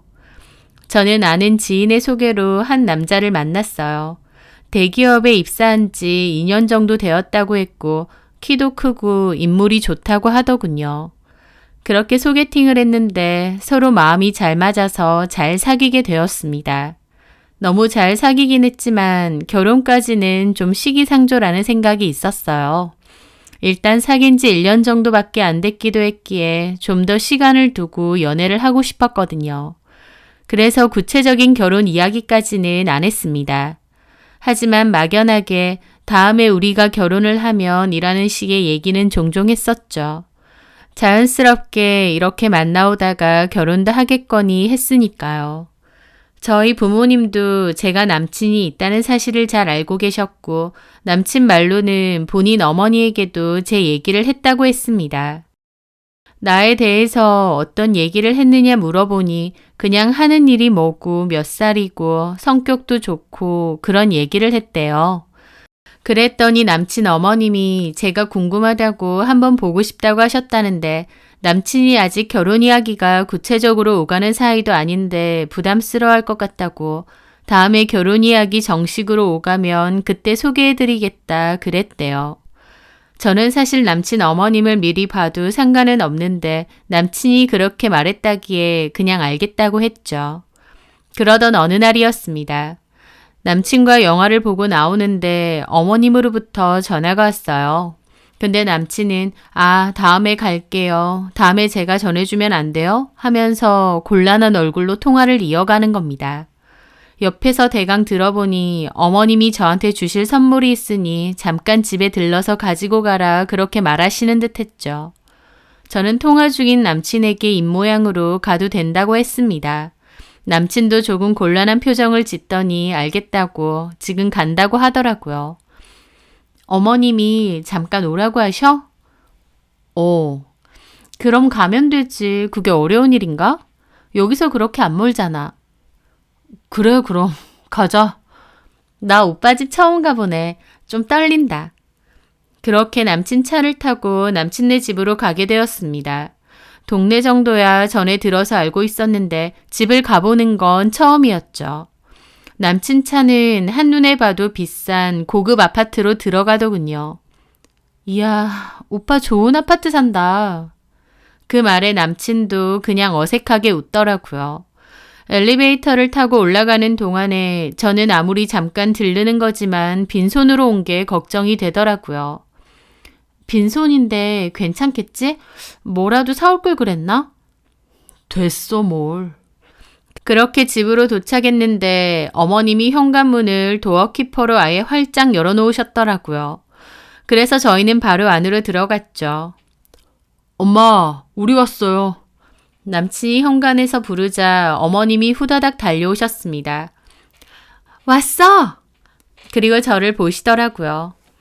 어머, 처음 보네요. 안녕하세요, 어머님. 영준이한테 얘기 많이 들었어요. 너무 예쁘다. 데이트하는데 내가 불러서 싫었던 건 아니지? 아니요, 전혀요. 어서 들어와요. 실례 좀 하겠습니다. 그렇게 집 안으로 들어갔죠. 안으로 들어가니 집이 너무 크고 좋더라고요. 평수만 해도 거의 60평은 되는 것 같고 고급 인테리어에 고급 가구에 게다가 얼마나 관리가 잘 되어 있는지 반딱반딱 먼지 하나 없는 겁니다. 세상에, 어머님 집이 너무 예뻐요. 아휴, 그래요? 여기 앉아요. 차 한 잔 줄까요? 감사하죠. 어머님은 차 준비를 하시더라고요. 저는 남친네 집이 이렇게 부자였나 새삼 놀랐습니다. 왜냐면 남친은 부모님이 예전에 이혼하셔서 어머님하고만 산다고 했고 또 어머님이 예전에 고생을 많이 하셨다고 했거든요. 그런데 집이 너무 좋아서 무슨 고생을 하신 걸까 싶을 정도였습니다. 거실이고 주방이고 먼지 한 톨 없이 관리가 잘 되어 있었죠. 어머님이 엄청 부지런하신가 보다 싶기도 했습니다. 여기 차 천천히 마셔요. 빈손으로 와서 죄송합니다. 내가 갑자기 불렀으니까 당연하지. 그리고 여기 뭐 다 있는데 사올 것 없어. 차 정말 맛있네요. 그치? 이거 비싼 거. 엄마, 준다는 건 뭔데요? 우리 빨리 가봐야 돼. 왜? 좀 이따 가자. 나 자기 방도 구경하고. 저녁도 먹기로 했잖아. 어머님 같이 가실래요? 저희 저녁 먹으러 갈 건데. 아니야, 나는 괜찮아. 성격이 정말 싹싹하다. 어머님은 냉장고에서 식혜를 2병 꺼내주셨어요. 별건 아니고 전에 들어보니까 식혜를 그렇게 좋아한다고. 어머, 너무 감사해요. 내가 식혜 맛있게 잘하거든. 그런 소리도 많이 듣고. 그래서 이거 주고 싶어서. 사실은 영준이 여자친구 얼굴도 좀 보고 싶고. 네. 이렇게라도 보니까 반갑네. 영준이는 통 안 보여주더라고. 참, 내 정신 봐. 이름을 까먹었다. 전에 영준이가 말했는데. 저 한선희입니다. 아, 그래. 기억난다. 선희 양. 엄마, 우리 그럼 갈게. 차 다 먹고 가. 다 먹었어. 가자, 선이야. 남친은 계속 재촉을 하더라고요. 그래서 저도 급하게 호로록 마시고 일어났죠. 어머니, 차도 너무 잘 마셨고 식혜도 정말 감사히 잘 먹겠습니다. 그래요. 나도 반가웠어요. 다음에 다시 찾아뵐게요. 그때는 어머님 좋아하시는 걸로 선물 들고 오겠습니다. 아유, 됐어. 뭔 선물은. 다음에 또 뵙겠습니다. 저희 가볼게요. 그렇게 인사를 하는 와중에도 남친은 이상하게 서두르는 듯 하더라고요. 그 모습이 좀 의아했지만 어쨌든 어머님은 저를 위해 식혜까지 만들어주셨다 하니 감사한 마음으로 돌아갔습니다. 자기 좋은 데 산다. 집 엄청 커 보이던데? 어머님도 엄청 우아하시고 좋으신 분 같아. 아, 그래? 저녁 뭐 먹지? 남친은 집 얘기를 하려고 하면 말을 싹 바꾸더라고요. 자기 집 얘기를 별로 안 하고 싶은가 생각하며 저도 그냥 말았죠. 그 뒤로는 딱히 남친네 집에 찾아간 적은 없습니다. 식혜 주신 게 감사해서 남친을 통해 수제 케이크를 한번 보낸 적은 있었지만 따로 뵙지는 않았어요. 하지만 제 마음속에서는 어머님에 대한 이미지가 좋게 남았죠. 그날 뵀을 때 어머님이 너무 성격도 좋아 보이시고 우아해 보이셔서 다행이라는 생각마저 있었어요. 왜냐면 남친하고 결혼을 한다고 하면 미래의 시어머니 되실 분인데 좋으신 분 같았으니까요. 그렇게 시간이 흐르고 친구들과 다 같이 보기로 한 모임이 있었습니다. 고등학교 때 친구들인데 저 포함해서 5명이었죠. 저희는 2-3달에 한 번씩 모임으로 만나는 편인데 각자 사회생활을 하다 보니 5명이 다 모이기는 좀 힘들고 하나 둘씩 빠질 때도 있긴 했지만 그래도 가장 친한 친구들이었어요. 만나서 밥 먹으면서 이런저런 얘기를 하던 도중 친구 하나가 자기 부모님 집 이사 준비하는 얘기가 나왔는데요. 우연하게 친구네 부모님이 알아보신 아파트가 남친네가 살고 있는 그 아파트였던 겁니다. 저도 아른 체를 했죠. 그 아파트? 나 거기 가봤는데. 정말? 거기 누가 살길래? 영준 오빠가 거기 살거든. 선인이 남자친구? 어머, 진짜? 벌써 인사 간 거야? 인사는 아니고 나 주신다고 식혜를 만들어주셔서 그거 가지고 가라고 부르셨거든. 그 말에 미연이라는 친구가 반색하며 묻더라고요. 근데 니네 남친 거기 살아? 거기 꽤 비싼데? 부자들도 많이 살고 평수도 엄청 큰데 아냐? 맞아. 우리 부모님도 그 아파트 이사 알아봤는데 너무 비싸서 고민하시더라고. 대출금이 더 필요할 것 같다고. 근데 영준 오빠가 거기 사는구나. 영준 오빠 집 잘 사나 보다. 거기 시세가 얼만데. 나도 집 가보고 깜짝 놀랐어. 되게 크더라고. 이야, 대박이다. 너 예비시댁이 완전 부자네. 무슨 예비시댁일 것까지야. 왜? 너 결혼 생각 있잖아. 있기는 한데 당장은 아니고 한 1-2년 더 만나보고 찬찬히. 아유, 그렇게 부자 시댁이면 결혼할 때 빵빵하게 해주겠다. 야, 말 나온 김에 네 남친 좀 불러. 영준 오빠 궁금해. 친구들은 제 남친을 부르라고 막 그러더라고요. 저도 남친은 얘기는 많이 했지만 정식으로 남친을 친구들에게 소개시켜 준 건 아니었기에 이참에 불러서 소개해줘야겠다 싶었죠. 그래서 남친에게 연락을 했고 남친도 흔쾌히 온다고 하더라고요. 그렇게 저희 모임에 찾아온 남친을 친구들에게 소개도 해주고 얘기도 하며 술도 마시고 화기애애한 시간을 보냈습니다. 그때까지만 해도 몰랐죠. 웃고 있는 제 뒤에서 그런 추접스러운 짓이 일어날 줄은요.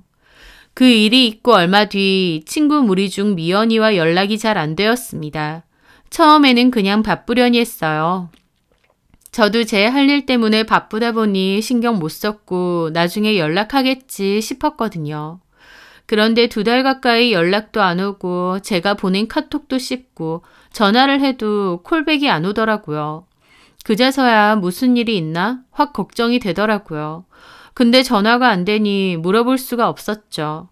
그래서 다른 친구들에게 미연이 혹시 무슨 일 있느냐 연락이 안 된다 물었어요. 그런데 다른 친구가 자기는 연락 잘 된다고 이틀 전에도 톡했다고 하는 거예요. 그 순간 미연이가 나한테 뭐 서운한 게 있나? 왜 나한테만 연락을 안 하지? 싶었습니다. 그래서 미연이에게 톡으로 나한테 혹시 서운한 게 있느냐 연락 좀 달라 그렇게 보냈는데 그것도 쉽더라고요. 도무지 연락이 안 되니까 다음에 친구들한테 얘기해서 다 같이 만나서 풀어야겠다 싶었죠. 제가 서운하게 한 거나 잘못한 게 있다면 사과할 거고 친구니까 풀어야 된다고 생각했거든요. 그런데 저는 그 후 생각지도 못한 진실을 맞닥뜨렸습니다. 저는 원래 SNS를 잘 안 하는데 그날은 우연히 들어가 봤거든요. 근데 미연이가 저한테 카톡 답장은 안 하면서 SNS에 사진은 많이 올렸더라고요. 아마 여행을 간 듯 했죠.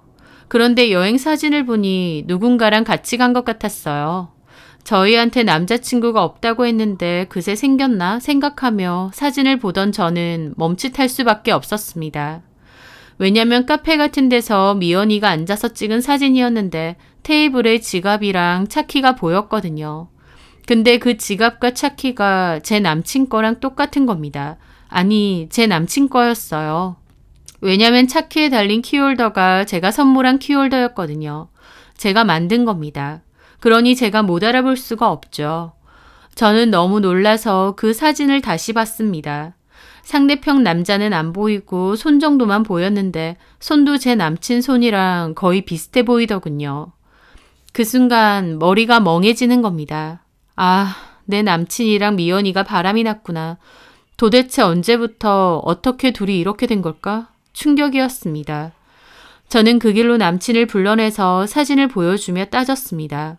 공교롭게 미연이가 여행을 갔다는 그 날짜도 남친이 저에게 해외 출장이 있다고 연락이 안 된 날이랑 겹쳤죠.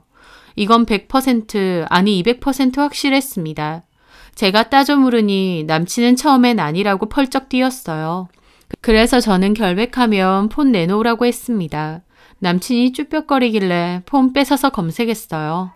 남친 폰에서 친구 폰 번호 쳐보니 바로 뜨더라고요. 얘 번호 어떻게 알았어? 제가 따져 물으니 그제야 남친도 실토를 했습니다. 실은 그날 네 친구들 다 만나고 며칠 뒤에 미연이가 SNS 메시지로 연락을 하더라고. 그래서 좋다쿠나 답장하고 나 몰래 만난 거야? 그리고 여행까지 가고? 그게... 저는 그 자리에서 바로 미연이에게 전화를 걸었는데 제 전화 안 받더라고요. 그래서 남친 폰으로 전화 걸었더니 바로 받는 겁니다. 기가 막히더군요. 야, 너 지금 당장 나와봐. 그렇게 미연이를 불러냈습니다. 3자 대면을 한 거죠. 안절부절 못하는 남친과 달리 미연이는 뭐가 그렇게 당당한지 모르겠더군요. 너 어떻게 나한테 이럴 수 있니? 네가 그러고도 친구야? 이미 들켰는데 변명 안 할게. 맞아. 우리 서로 사랑하고 좋아해. 나 영준 오빠 사랑해. 너 진짜 너무한다. 너한테 친구는 아무것도 아니야? 너한테 나는 아무것도 아니니? 둘 중 하나를 선택하라면 난 영준 오빠를 선택할 거야. 오빠랑 내가 운명인 것 같아. 너한텐 미안하다고는 안 할게. 오빠랑 내가 늦게 만난 것 뿐이니까. 친구는 너무 뻔뻔하게 나오더라고요. 예전부터 남자친구도 많고 남자 없으면 못 사는 애라는 건 알고 있었습니다. 아무리 그래도 친구 남친하고 바람피고 이렇게 뻔뻔하게 나올 줄은 몰랐어요. 저는 남친에게도 물었죠. 오빠 생각은? 제 말에 남친은 한숨만 내쉬더라고요. 그 모습에 저는 자리에서 일어났습니다. 더 물어볼 것도 없네. 그래, 둘이서 잘 먹고 잘 살아, 나쁜 것들. 저는 그렇게 자리를 벗어났습니다. 남친과 친구한테서 동시에 배신당한 상황이다 보니 그 충격이 너무 크더라고요. 저는 울면서 이 얘기를 친구들에게 했고 친구들도 다 놀라서 펄쩍 뛰더라고요. 미친 거 아니냐고 친구들도 질겁하면서 미연이한테 따지고 다 손절했어요. 저는 그런 미친 것들을 잊어버리겠다 결심했는데 그 충격과 배신이 너무 커서 한동안 정말 마음이 힘든 겁니다. 차라리 모르는 여자랑 바람이 났으면 남친만 나쁜 놈이다 생각하며 잊을 수 있을 것 같은데 그 상대가 내 친구라고 생각하니 너무 괴롭더군요. 내가 뭘 잘못했다고 이런 일이 생기나 싶기도 하고요. 그것들 보란 듯이 잊어내고 잘 살고 싶은데 한 번씩 마음이 너무 우울하고 생각할수록 기가 막혔죠. 그렇게 저는 2-3달 넘게 멍한 기분으로 살았습니다. 속상한 마음에 술도 한 번씩 마셨고요. 그러던 어느 날 친구가 충격적인 소식을 전해줬습니다. 미연이 걔가 영준 오빠 애까지 임신한 것 같고 둘이는 결혼 준비를 하는 것 같다는 거예요. 그 말에 너무 놀랐죠. 친구와 연인에게 받은 상처의 마음이 채 아물지도 않았는데 임신까지 했다고 들으니 더 무너지는 기분이 들더라고요. 그제서야 내가 너무 쉽게 헤어져 줬구나 싶으면서 분통이 터져 오르는 겁니다. 그것들한테 욕하고 소리 지르고 화풀이라도 했어야 제 심정이 풀릴 것 같았죠. 그래서 전 남친에게 전화를 했어요. 하지만 제 전화를 받지 않더라고요. 너무 괘씸해서 여러 번 전화를 했지만 다 차단을 한 듯 했죠. 그때 저는 그 분노의 감정에 사로잡혀서 일도 제대로 못하고 도저히 일상생활이 안 되는 겁니다. 마음속에서는 분노밖에 안 남았거든요. 그것들 만나서 어떻게든 따지고 화라도 내야 이 분한 감정이 조금이라도 사그라들고 내가 다시 살아갈 수 있을 것 같은 겁니다. 하지만 남친도 미연이도 제 번호까지 차단을 했던 상황이죠. 저는 남친 회사에 찾아가서 확 다 터트릴까 싶기도 했습니다. 그런 생각을 거듭하던 중 남친네 집이 떠오르더라고요. 차라리 집으로 찾아가 남친 보고 나오라고 해서 따져야겠다 싶었던 거죠. 저는 그 길로 남친네 집에 갔습니다. 1층 공동 현관에서 호출을 하려고 했는데 마침 누가 나오길래 호출 없이 바로 들어가서 엘리베이터를 탔죠. 그렇게 남친네 집 앞에 도착한 저는 초인종을 눌렀습니다. 누구세요? 안녕하세요, 어머님. 저 기억하시죠? 어머! 저 영준 오빠 좀 불러주세요. 그 말을 하자마자 인터폰이 확 끊기더라고요. 어머님도 갑자기 제가 찾아왔으니 엄청 놀라셨겠죠. 저는 잠깐 밖에서 기다리고 있는데 가만 들어보니 집안에서 웅성웅성 소리가 들리는 게 누가 있는 것 같더라고요. 전 남친 놈이 집에 있는 건가 생각하고 있었죠. 잠시 뒤에 어머님이 얼굴이 새파래져서 허겁지겁 나오시더니 집안 눈치를 보고는 현관문을 확 닫는 겁니다. 문이 닫히기 전 슬쩍 보니 현관에 신발이 좀 있는 게 보였고 안에 사람도 있는 듯 하더라고요. 어머님은 목소리를 엄청 작게 줄여서 속삭이듯 저한테 따지시더라고요. 여긴 어쩐 일이에요? 저 영준 오빠 때문에 너무 속상해서 왔습니다. 그냥 얘기만 몇 마디 좀 하려는데 연락이 도무지 안 되네요. 혹시 안에 있나요? 없어요. 그만 돌아가요. 아까 보니까 안에 누구 있는 것 같던데 잠깐 불러주시면 안 될까요? 얘기만 조금 하고 갈게요. 둘이 끝났다며. 그만 돌아가요. 하면서 엄청 당혹스러운 얼굴로 저를 밀어내시는 겁니다. 그것도 저는 너무 섭섭했죠. 예비 며느리처럼 하실 땐 언제고 이제는 저를 무슨 잡상인처럼 엘리베이터 쪽으로 밀어내시는 겁니다. 이제 새 며느리 생겼다 이건가 싶고 말도 못하게 서운하더라고요. 어머님, 저 영준 오빠한테 일방적으로 배신당했습니다. 너무 속 터져서 그거 얘기 좀 하려고요. 제가 뭐 어떻게 하겠나요? 그냥 요 앞에서 얘기만 좀 할게요. 잠깐 불러만 주세요. 없다니까. 얼른 가요. 정말 없다고요? 안에 사람 있던데? 얘가 왜 이렇게 질척여? 얼른 가 좀! 하면서 저한테 막 화를 내시는 겁니다. 어머님 표정이 너무 무서워서 저도 좀 놀랐죠. 그래서 그냥 가야겠다 싶은데 그 순간 웬 여자가 현관문을 벌컥 열더라고요. 누구 왔어요, 아줌마? 예? 누구세요? 저는 어안이 벙벙한 채로 그 여자를 봤습니다. 그 여자는 어머님께 아줌마라고 부르는 50대 정도의 여자였어요. 어머님 친척분이신가 하는데 어머님이 갑자기 아니에요. 신경 쓰지 마세요. 잡상인이요, 잡상인. 하시는 겁니다. 저 너무 기가 막혀 그랬죠. 네? 어머님, 제가 잡상인이라고요?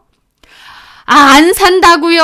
얼른 가요. 어떻게 들어왔나 몰라. 엘리베이터는 왜 이렇게 안 와? 하시는 겁니다. 저는 이게 뭔 상황인가 싶어서 벙찌는데 뒤에 그 여자분이 이상하게 저를 보시더군요. 잡상인 같진 않은데 아줌마 아는 사람 아니에요? 몰라요. 처음 보는 사람이라니까요. 이봐요 아가씨. 안 살 거니까 얼른 가세요. 경비 부르기 전에. 어머님. 어머님은 누가 어머님이야? 이 아가씨가 큰일 날 사람이네. 얼른 가라니까. 경비 부를까? 그 순간 엘리베이터가 왔고 저를 확 떠밀어 버리더라고요. 저는 어처구니 없는 기분으로 일단 타고 내려갔죠. 이게 다 뭔 일인가? 저 사람은 누구고 왜 나더러 잡상인이라고 하는 걸까? 황당한 기분으로 1층에서 멍하게 서 있었습니다. 뭐가 뭔지 아무것도 모르겠더라고요. 그렇게 한참을 서 있다가 일단 집으로 가려는데 갑자기 누가 절 부르는 겁니다. 저기요! 돌아보니 그 여자더군요. 그 여자는 석연치 않은 표정을 지으며 저에게 다가왔습니다. 그리고 저는 그 여자분께 기절 초풍할 이야기를 듣게 되었어요. 그 일이 있은 후 2달 정도가 더 흘렀고 미연이는 뻔뻔하게 웨딩 사진까지 SNS에 올렸더라고요. 밑에는 너무 행복하다. 배가 살짝 나와서 맞는 드레스가 없으면 어쩌나 했는데 다행히 잘 맞다. 어쩐다라는 글까지 올리면서요. 그런데 그 사진을 봐도 주변에서 미연이 얘기를 들어도 이제 아무렇지도 않은 겁니다. 저는 더 이상 술도 먹지 않았고 별로 우울하지도 않았고 그냥 제 생활 똑같이 열심히 했어요. 그것들을 떠올려도 더 이상 분통 터지지 않았죠. 친구들이 이제 괜찮느냐 하길래 괜찮아졌다고 걱정 말라고 했어요. 친구들은 신기하다고 하더라고요. 자기들 같으면 이를 바득바득 깔고 결혼식이라도 망치고 싶을 텐데 저는 어떻게 그렇게 마음을 풀었느냐고요. 하지만 저는 마음을 풀 수밖에 없었습니다. 왜냐면 저는 그것들의 아주 우스운 비밀을 알고 있으니까요. 미연이는 저 빼고 다른 친구들에게 뻔뻔하게 모바일 청첩장까지 돌렸대요. 오라면서 연락하고요. 그걸 받은 친구들은 어이없어서 싫다고 단박에 거절했다고 하더라고요. 그런데 미연이 얘가 뜬금없이 저한테 전화해서 따지는 겁니다. 너 애들한테 내 얘기 엄청 안 좋게 하고 다니나 보다. 너랑 나랑 둘 사이 일인데 너무 유치한 거 아니야? 그 말에 저는 코웃음을 쳤죠. 친구 남친 뺏고 잠수 타서 연락도 안 되더니 본인 똥줄 타니까 알아서 전화하네. 나 애들한테 네 결혼식 가라 마라 한 적 없어. 애들이 가기 싫대. 친구 남친 대놓고 뺏는 너 같은 애를 친구로 생각하고 싶지도 않대. 걔네가 네 결혼식 가서 축하해주고 싶겠니? 너 웃긴다. 솔직히 오빠랑 너 별 사이도 아니잖아. 1년 고작 사귄 게 다잖아.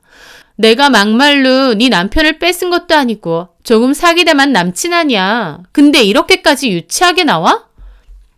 네 사고회로가 신기하다. 근데 그냥 쿨한 척하는 소리가 아니라 네가 그 자식이랑 결혼을 하든 말든 애를 낳든 말든 난 이제 진짜 상관없어.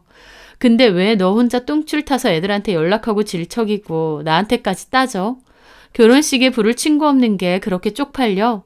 그럼 다른 애들한테 부탁 좀 해봐. 제발 와달라고. 정 안 되면 뭐 대행 알바라도 쓰던가.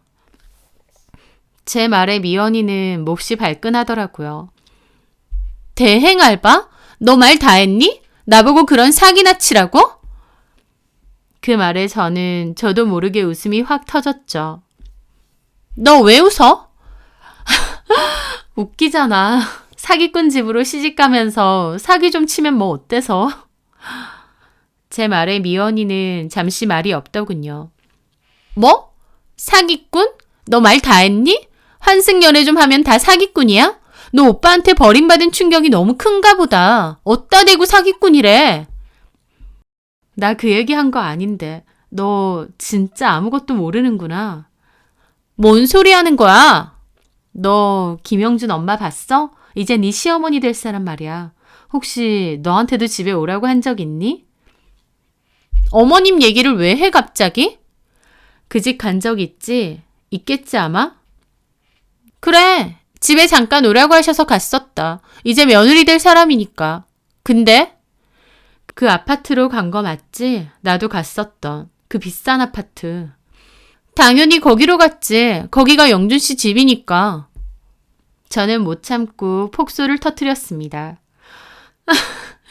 진짜 코미디다. 나는 어떻게 이런 일이 있나 싶어. 너 왜 자꾸 웃어? 뭔 소리 하는 건데? 야, 그지 김영준 집 아니야. 뭐? 놀고 있네. 야, 말 같지도 않은 소리 하지 마. 나 거기 가서 차도 마시고 영준 씨 방도 구경했거든? 나도 그랬어. 근데 거기 진짜 집주인을 내가 만났거든. 뭐? 진짜 집주인? 네, 맞습니다. 그날 저를 불러 세운 그 여자가 그 집의 진짜 집주인이었어요. 그때의 상황을 대화로 풀어보면 이렇습니다. 아까 우리 아줌마더러 어머님이라고 하던데 무슨 사이예요? 전 남친 어머님이신데요. 혹시 저 아줌마가 이 집 자기 집이라고 그랬어요? 네? 네. 설마 했더니 진짜 안 되겠네. 저 아줌마, 이봐요 아가씨. 아가씨가 아까 어머님이라고 하셨던 저분, 저희 집에서 가사일 도와주시는 분이에요. 입주 도우미. 네? 너무 놀랐습니다. 생각지도 못한 말이었거든요. 당연히 남친네 집인 줄 알았는데 아니라는 거예요. 누가 상상이나 했겠나요? 일부러 집에 오라고 부르시고 당연히 집주인처럼 하시면서 차도 마시라고 내주셨잖아요. 저는 어안이 벙벙했죠. 자기 집이라고 한 거 맞죠? 확실하죠? 네, 맞아요. 혹시 우리 집 안에도 들어왔나요? 네, 들어가서 차도 마셨는데. 저 아줌마가 미쳤나 정말. 네? 그분이 화가 나서 가시려길래 저는 황급히 붙잡았죠. 저기요, 저한테도 자세하게 말씀 좀 해주세요. 이게 무슨 일인지. 그러자 그분이 저를 좀 안타깝게 보시더니 그러더군요. 아가씨, 그쪽 사정 모르겠는데 저 아줌마가 이 집을 자기 집이라고 속였나 보네요. 나 진짜 소름 끼치네. 아니 내가 그전부터 뭔가 촉이 이상하더라고. 우리 집은 아들 하나 있는 건 군대 같고 남편이랑 나랑은 사업차 외국에 나가 있는 일이 종종 있거든요. 한번 나갔다 하면 일주일에서 보름 정도 해외에 있다가 들어오는 경우도 많고. 근데 저번에 보니까 처음 보는 아가씨가 우리 집 인터폰 방문객으로 찍혀 있는 거예요. 아줌마한테 물어보니까 잡상인이라고 그래서 그런 줄 알았는데 가만 보니까 그 아가씨가 찍힌 게 2번 더 돼. 우리 집에 계속 왔다는 말이잖아. 저는 그 말을 들을 때 미연이가 왔나 보다 싶더라고요. 나한테 하듯이 미연이도 그렇게 초대했나 보다 싶더군요. 뭔가 느낌이 좀 이상해서 아줌마한테 이 여자 진짜 잡상인이 맞냐니까 그렇대. 근데 뭔가 아줌마가 거짓말하는 느낌인 거야. 근데 지금 보니까 알겠네. 저 아줌마가 우리 없을 때는 자기 집 행세를 하는 모양이야.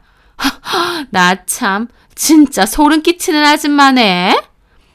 저도 너무 충격이었습니다. 당연히 어머님 댁이고 남친 사는 집인 줄 알았죠. 남친 역시도 자기 집 아니라는 말은 한마디도 한 적 없고요. 가만 돌이켜 생각해보면 남친도 묘하게 뚝딱거리는 느낌이었습니다. 자기 집 같지가 않고요. 자기들 집도 아니면서 자기 집인 척 했다니 이게 무슨 말 같지도 않은 소린가요? 저는 그때 넋이 나가서 집으로 갔는데 집에 가서 한참이나 생각을 더듬어 보니 소름이 확 끼치는 겁니다. 어떻게 그렇게 아무렇지 않게 거짓말을 할 수 있나요? 제대로 미친 집구석이구나 싶었던 거죠. 그래서 차라리 이렇게 끝난 게 다행이구나 싶었던 겁니다. 부잣집을 자기 집인 양 얼굴색 한번 안 변하고 거짓말하는 남친 엄마. 역시나 뻔뻔하게 거짓말하고 여자친구의 친구랑 바람까지 피는 남친. 그리고 내 남친이 인물도 좋고 집도 좋다 생각하니 좋다쿠나 저를 배신한 내 친구. 그 둘이서 더할 나위 없이 참 잘 어울리는 한 쌍이구나 싶은 겁니다. 그래서 그 일 이후로는 더 이상 미련도 없어지고 너무 홀가분해진 거죠. 이상한 사기꾼 같은 집하고 엮일 뻔했는데 이렇게 끝을 내고 모든 사실을 알게 된 게 천만 다행이다 싶기만 한 거예요. 그러니 제가 그것들 결혼하는 것을 오히려 고소해하면서 지켜볼 수 있었던 거죠. 저는 이 얘기를 미연이에게 다 전해주었고 미연이는 믿을 수 없는지 말이 없더군요. 그러더니 한참 뒤에 너 거짓말하는 거지? 오빠랑 내 사이 이간질하는 거지? 넌 이게 거짓말 같니? 말도 안 돼. 너 헛소리 하는 거야. 그게 말이 돼?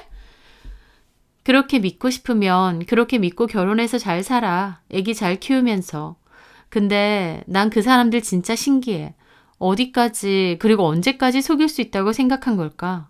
그때 그 사모님이 열받아서 너네 시어머니 될 사람 당장 자르고 고소까지 할 거라고 했거든.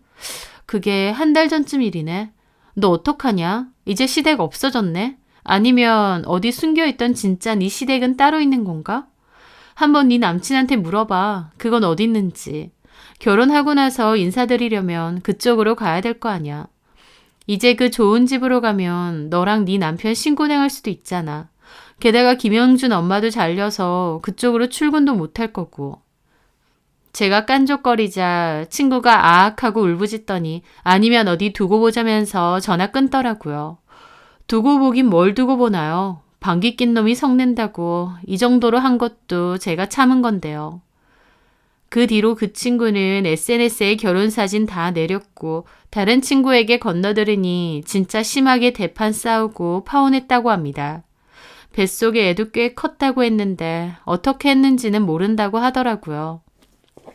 일하는 곳을 자기 집인 양 속였던 남친 엄마는 그 사모님이 화가 단단히 났던데 어떻게 됐을진 모르겠지만 아마 잘렸겠죠. 심하면 고소까지 당했을지도 모르고요. 지금 생각해도 이해가 안 됩니다. 도대체 뭘 위해서 왜 그런 짓을 했을까? 왜 금방 들통날 짓을 했을까 궁금하더라고요. 아마도 입는 집처럼 보이고 싶어서였겠죠. 결혼할지도 모르는 아들 여자친구에게 우리 집 이렇게 잘 산다라는 걸 보여주고 싶었을 것 같아요. 하지만 그렇다고 해도 결혼하고 나면 금방 들통날 텐데 참 이해가 안 되더라고요. 꼬리가 길면 밟히는데 언제까지 속일 수 있을 거라 생각한 건지. 그리고 남친 역시 곤란한 얼굴이긴 했어도 어쨌든 본인도 엄마의 짓에 장단 맞추는 건 똑같았습니다. 본인 집 아니라고 저한테 그리고 미연이에게도 단 한 번도 말한 적이 없으니까요. 한마디로 그 아들의 그 엄마인 거죠. 어쩌면 저뿐만 아니라 그전부터 그 아줌마는 그 집을 자기 집인 양 행세했을지도 모릅니다.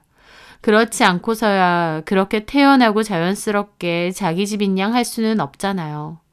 눈 가리고 아웅하는 사기꾼 같은 전남친과 전남친 어머님, 그리고 좋다고 친구 배신하고 친구 남친 가로챈 친구년. 두 사람 잘 어울리는데 왜 헤어졌나 모르겠네요. 제 인생에 도움될 것 없는, 아니 도움이 안 되는 정도가 아니라 해악만 끼칠 게 뻔한 그 두 인간들을 잘 치워버렸으니 오히려 하늘이 도왔다고 생각합니다. 저는 앞으로도 제일 열심히 하고 좀 더 진실한 사람을 가릴 수 있는 안목을 키우려 노력해야 될 것 같아요. 제 사연 들어주셔서 감사합니다.